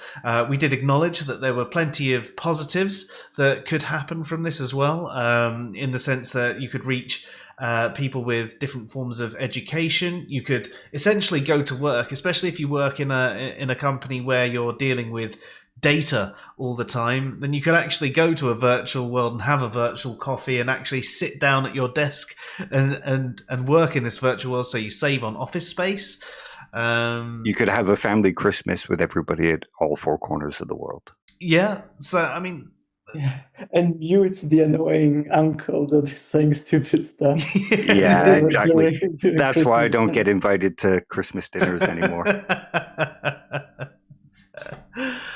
So, I mean, there's pluses and minuses there, and we've obviously gone into the experience machine and beyond, and we've sort of discussed the issue with a company like Facebook and the way they operate, having this metaverse rather than a more ethical company, shall we say. There's also other issues that you could have. I mean, how would harassment online work? Would it be... Imagine the dick pics. Yeah, exactly. It depends how realistic those sorts of things actually are. But then would it be even easier to ban people because of it? Or then do people just create a new account after new account? Is it like it would be... No, I mean, there are some people that harass, but would the harassment feel that much more real? Will people feel genuinely threatened by these people? And if you have your own likeness, is it easier to track you? There's plenty of negative things. Steen has a good point in the chat. You could have a different family with a sexier partner.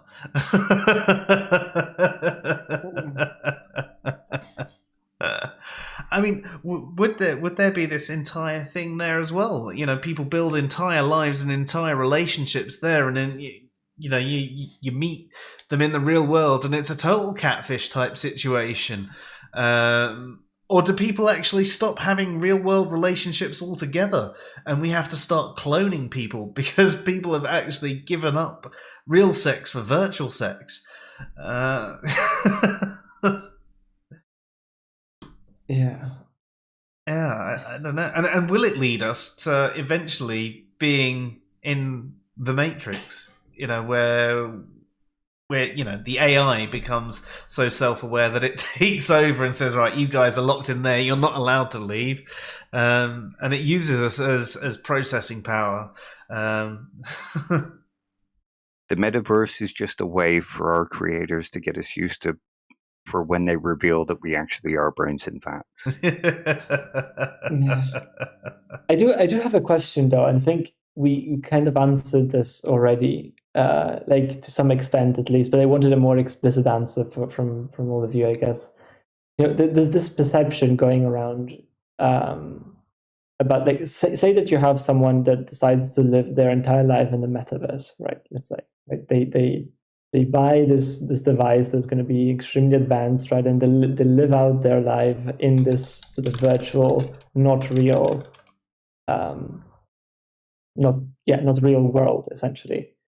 And I think a lot of people, when they look at images of people sort of locked into sort of VR and looking through sort of VR glasses, and even when they imagine like in films like WALL-E, for example, right, where these people that are sort of consuming and non-stop consuming content on these screens and not moving anymore and stuff like that, right? There's this sense in which people think about these types of scenarios and they feel uneasy and sort of like they have a very, I guess, judgmental attitude against them, right? They would say that there's something wrong with that scenario, right? Of someone living out their lives in this, right? As if they're missing something fundamental. And I guess my question, and you can develop this as much as you want with as many caveats as you want as well, is if you share this intuition and under which circumstances, yes, if so, and under which circumstances, no. For me, I kind of share that intuition, but not. I think you brought up WALL-E, right? And then those people, like, if I can remember to my childhood again, those people would just like sit everywhere and just not do anything. But they'd get fed and they'd do all their activities like sitting down, like not doing anything like worthwhile, or what we'd call worthwhile. Yep. Yeah. I wondered, like, if my judgment there is just purely like aesthetic, if it's not going to decrease pleasure or anything like that. So like I get the feeling that I have that feeling that there's something's wrong with it, but it's not like I give that any credit in like judging it ethically, in my view. Okay, I see what you mean. Okay. Yeah, I mean, it's not really any different to the experience machine in that regard, is it, Alistair? Which is why you say your judgment is not that different, but yeah. Yeah. Because the experience machine would be like, it'd be like the best thing possible under utilitarianism, essentially. Like if you could plug into it. So, yeah. What about you, Dave? I can see where that intuition might come in because it's ingrained to us in society that we should work, we should contribute to society, we have all these duties and that kind of thing.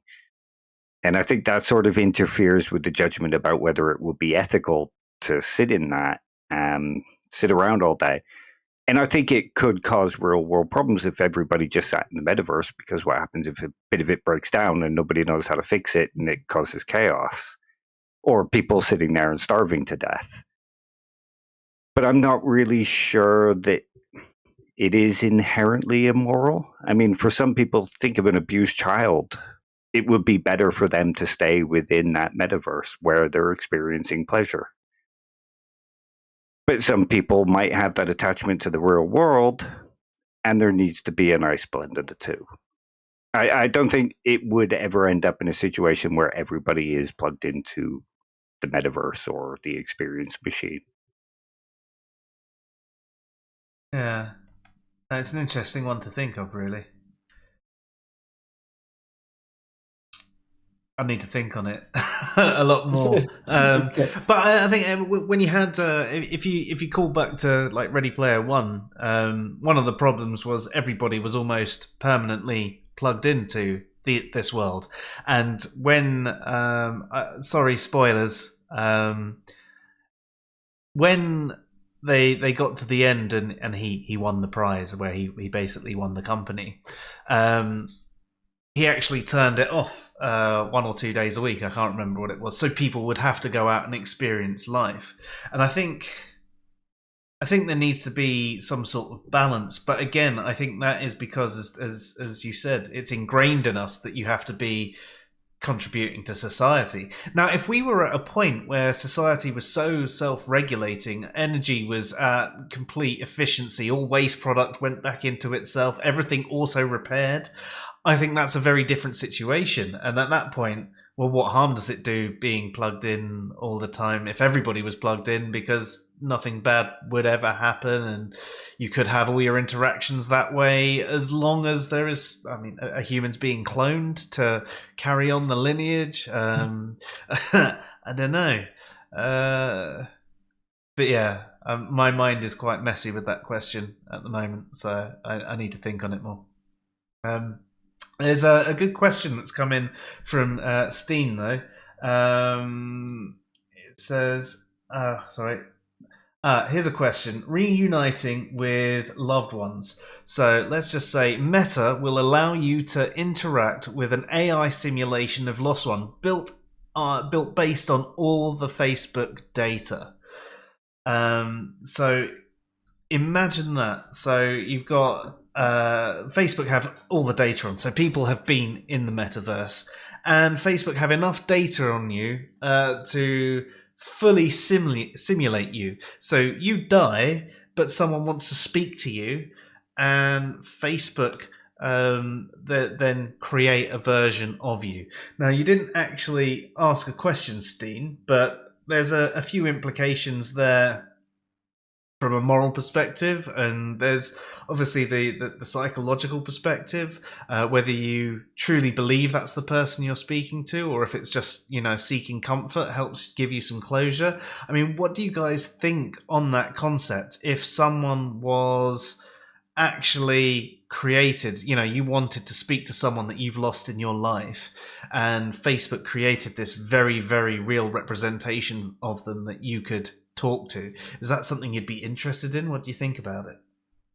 I mean, there's a Black Mirror episode on this concept, I think. It's been a while since I watched that, but basically the same thing where, he died in a car accident, and because of the social media technology, they could bring him back, and that was a very weird episode, but kind of the same concept. I guess I wouldn't say there's something wrong with that. Are they literally resuscitating them and bringing them back to life just from the data somehow, or is it going to be a virtual thing where it's if it wasn't a metaverse where it'd be you'd be in the metaverse, virtual reality? I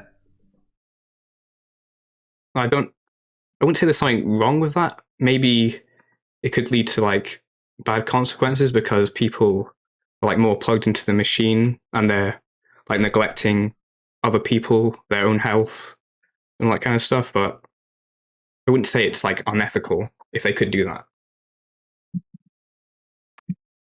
What about you guys? I agree. It could help with healing, but again, it depends on how attached that person gets to that representation. Because if they don't heal and they just keep attached to it, that causes psychological harm. I think also with that representation, depends how well it programmed it is. Does it then believe it's alive? Another Black Mirror episode, in fact a few Black Mirror episodes, where these virtual presences are real but in a simulated universe. They're like an exact copy and they're fully aware, but they're trapped in an AI world. They're trapped in the virtual world. Could that then have other negative consequences? And they want to get out and they want to be in the real world, but they can't be. They can no longer be there. They're stuck in the metaverse. And then is it unethical to turn them off? Yeah, I mean, I would say so, right? I would say that this is unethical to turn them off, because the negative consequences of that actions would still exist, even though these negative consequences exist sort of virtually in a sense, right? Like if these people would still perceive sort of negative emotions and all of these types of stuff, then I mean I don't see a difference at that point, right? Why it would be different to terminate someone in the real world versus the virtual world? Like if we're conceding that, like, in some sense, simulation is going to duplicate actual experiences, even though a lot of people would debate about that, whether that's actually true. But as long as it's actually doing that, then it would be, yeah, I agree, essentially. Brilliant's got a good comment. Do you know what else is ingrained in people? Pulling things apart. Gamers love to break the game. Yeah, can you imagine how many hacks and mods and things like that would be coming out? Yeah, definitely. Can see some problems coming that way. Identity theft. Yeah. Oh yeah, that's kind a of big easier. one. Yeah. That's a huge one. Yeah. Holy crap. Replicate someone's avatar. No, I'm definitely me. Yeah. And voice. Yeah, and voice. And think of something like scammers in that kind of environment. Oh boy, yeah. Yeah. I mean, when it comes to the question that I asked beforehand, I think like my intuitions at least are like I share this sort of perception when it comes to seeing people sort of that are sort of ingrained in this virtual world and don't sort of do stuff in the real world, quote unquote, right, as something that is not sort of very appealing to some extent, right? I feel like there's something wrong with that, but at the same time, I have like this very strong, like I feel strongly about this idea that, you know, at the end of the day, it matters what you do, right, in whatever situation you like. It doesn't matter, like the medium doesn't matter, right? If you do it virtually, if you do it for like in the real world, it doesn't matter as long as what you do is something that has certain sort of characteristics that you value to some extent, right? And I think a lot of people see this sort of endless being online and social media in this virtual world. They see it in a negative light because they think of it as sort of endless, mindless scrolling, right, on social media, for example, and just consumption without actually doing anything productive, right? But then, sort of, I think this intuition can be flipped if you. I just can't. Of course, yeah. I know that you disagree, Luke.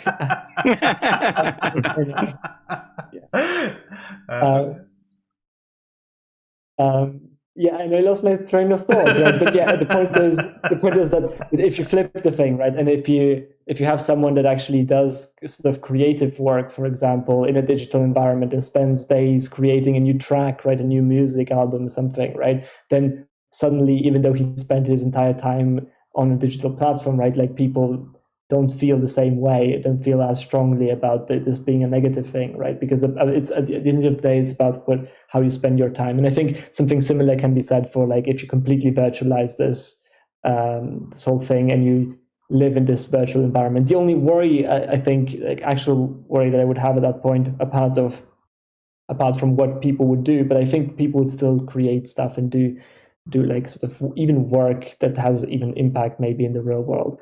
But my worry would be that the ability to just sort of create like reality as you want it, like endlessly so, right? Like whatever you dream can be real in some sense.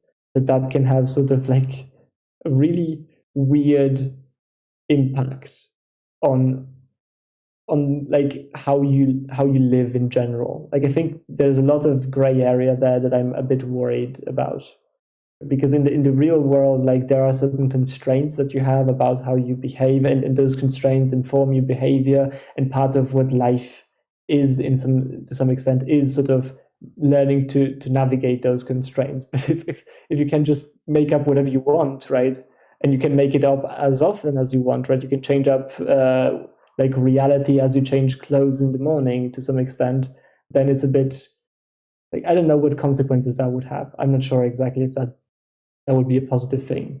That's my main worry, I think.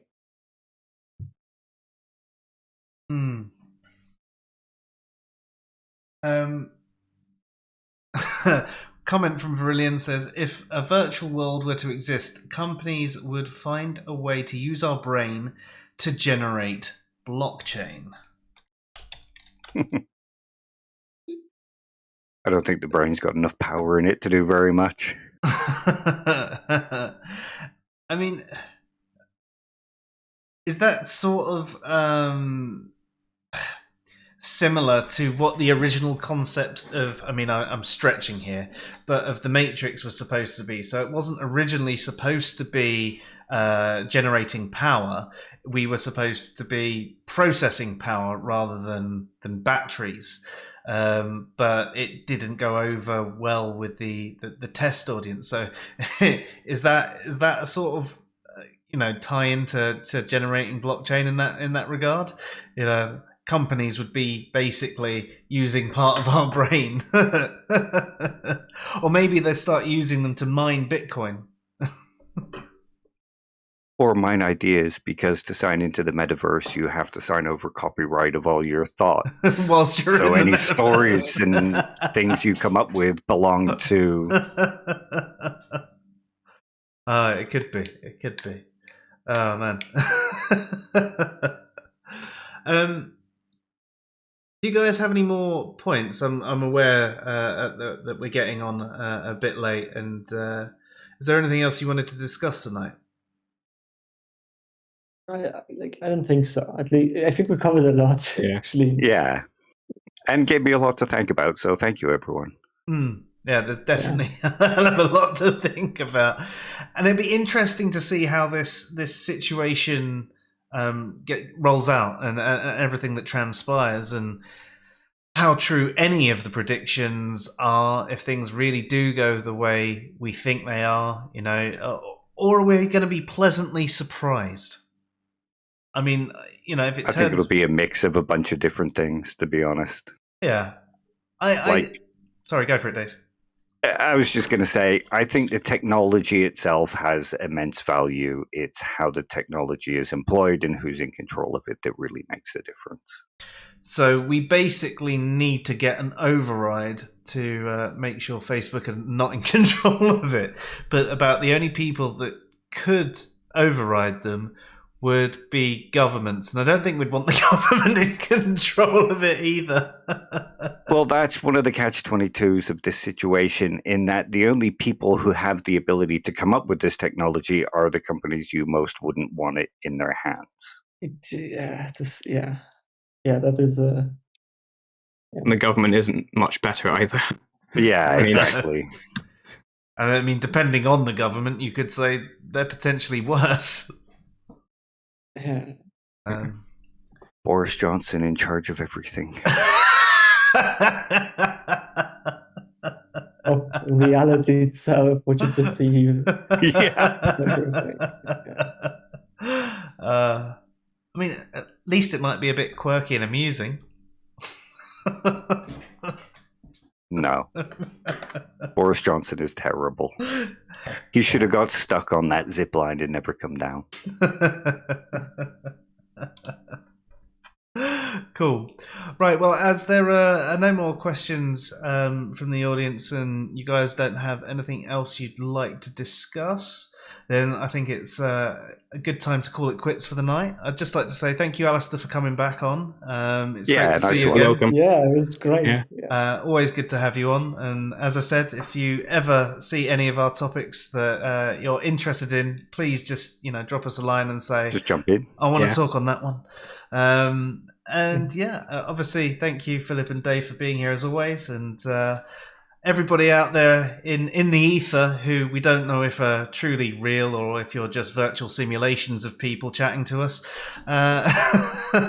because we're already in the metaverse. Thank you so much as well, and everybody who's catching the rerun beer on YouTube or the podcast or whatever, thank you to you as well. I hope you've enjoyed tonight, and I hope you will enjoy all of our future streams too. So you've been watching the Fresh Air Sci-Fi show. I'm Joe. I'm Dave. I'm Philip. I'm Alistair. We got it! Yeah! Have a good night. All. We're getting good at this. Yeah.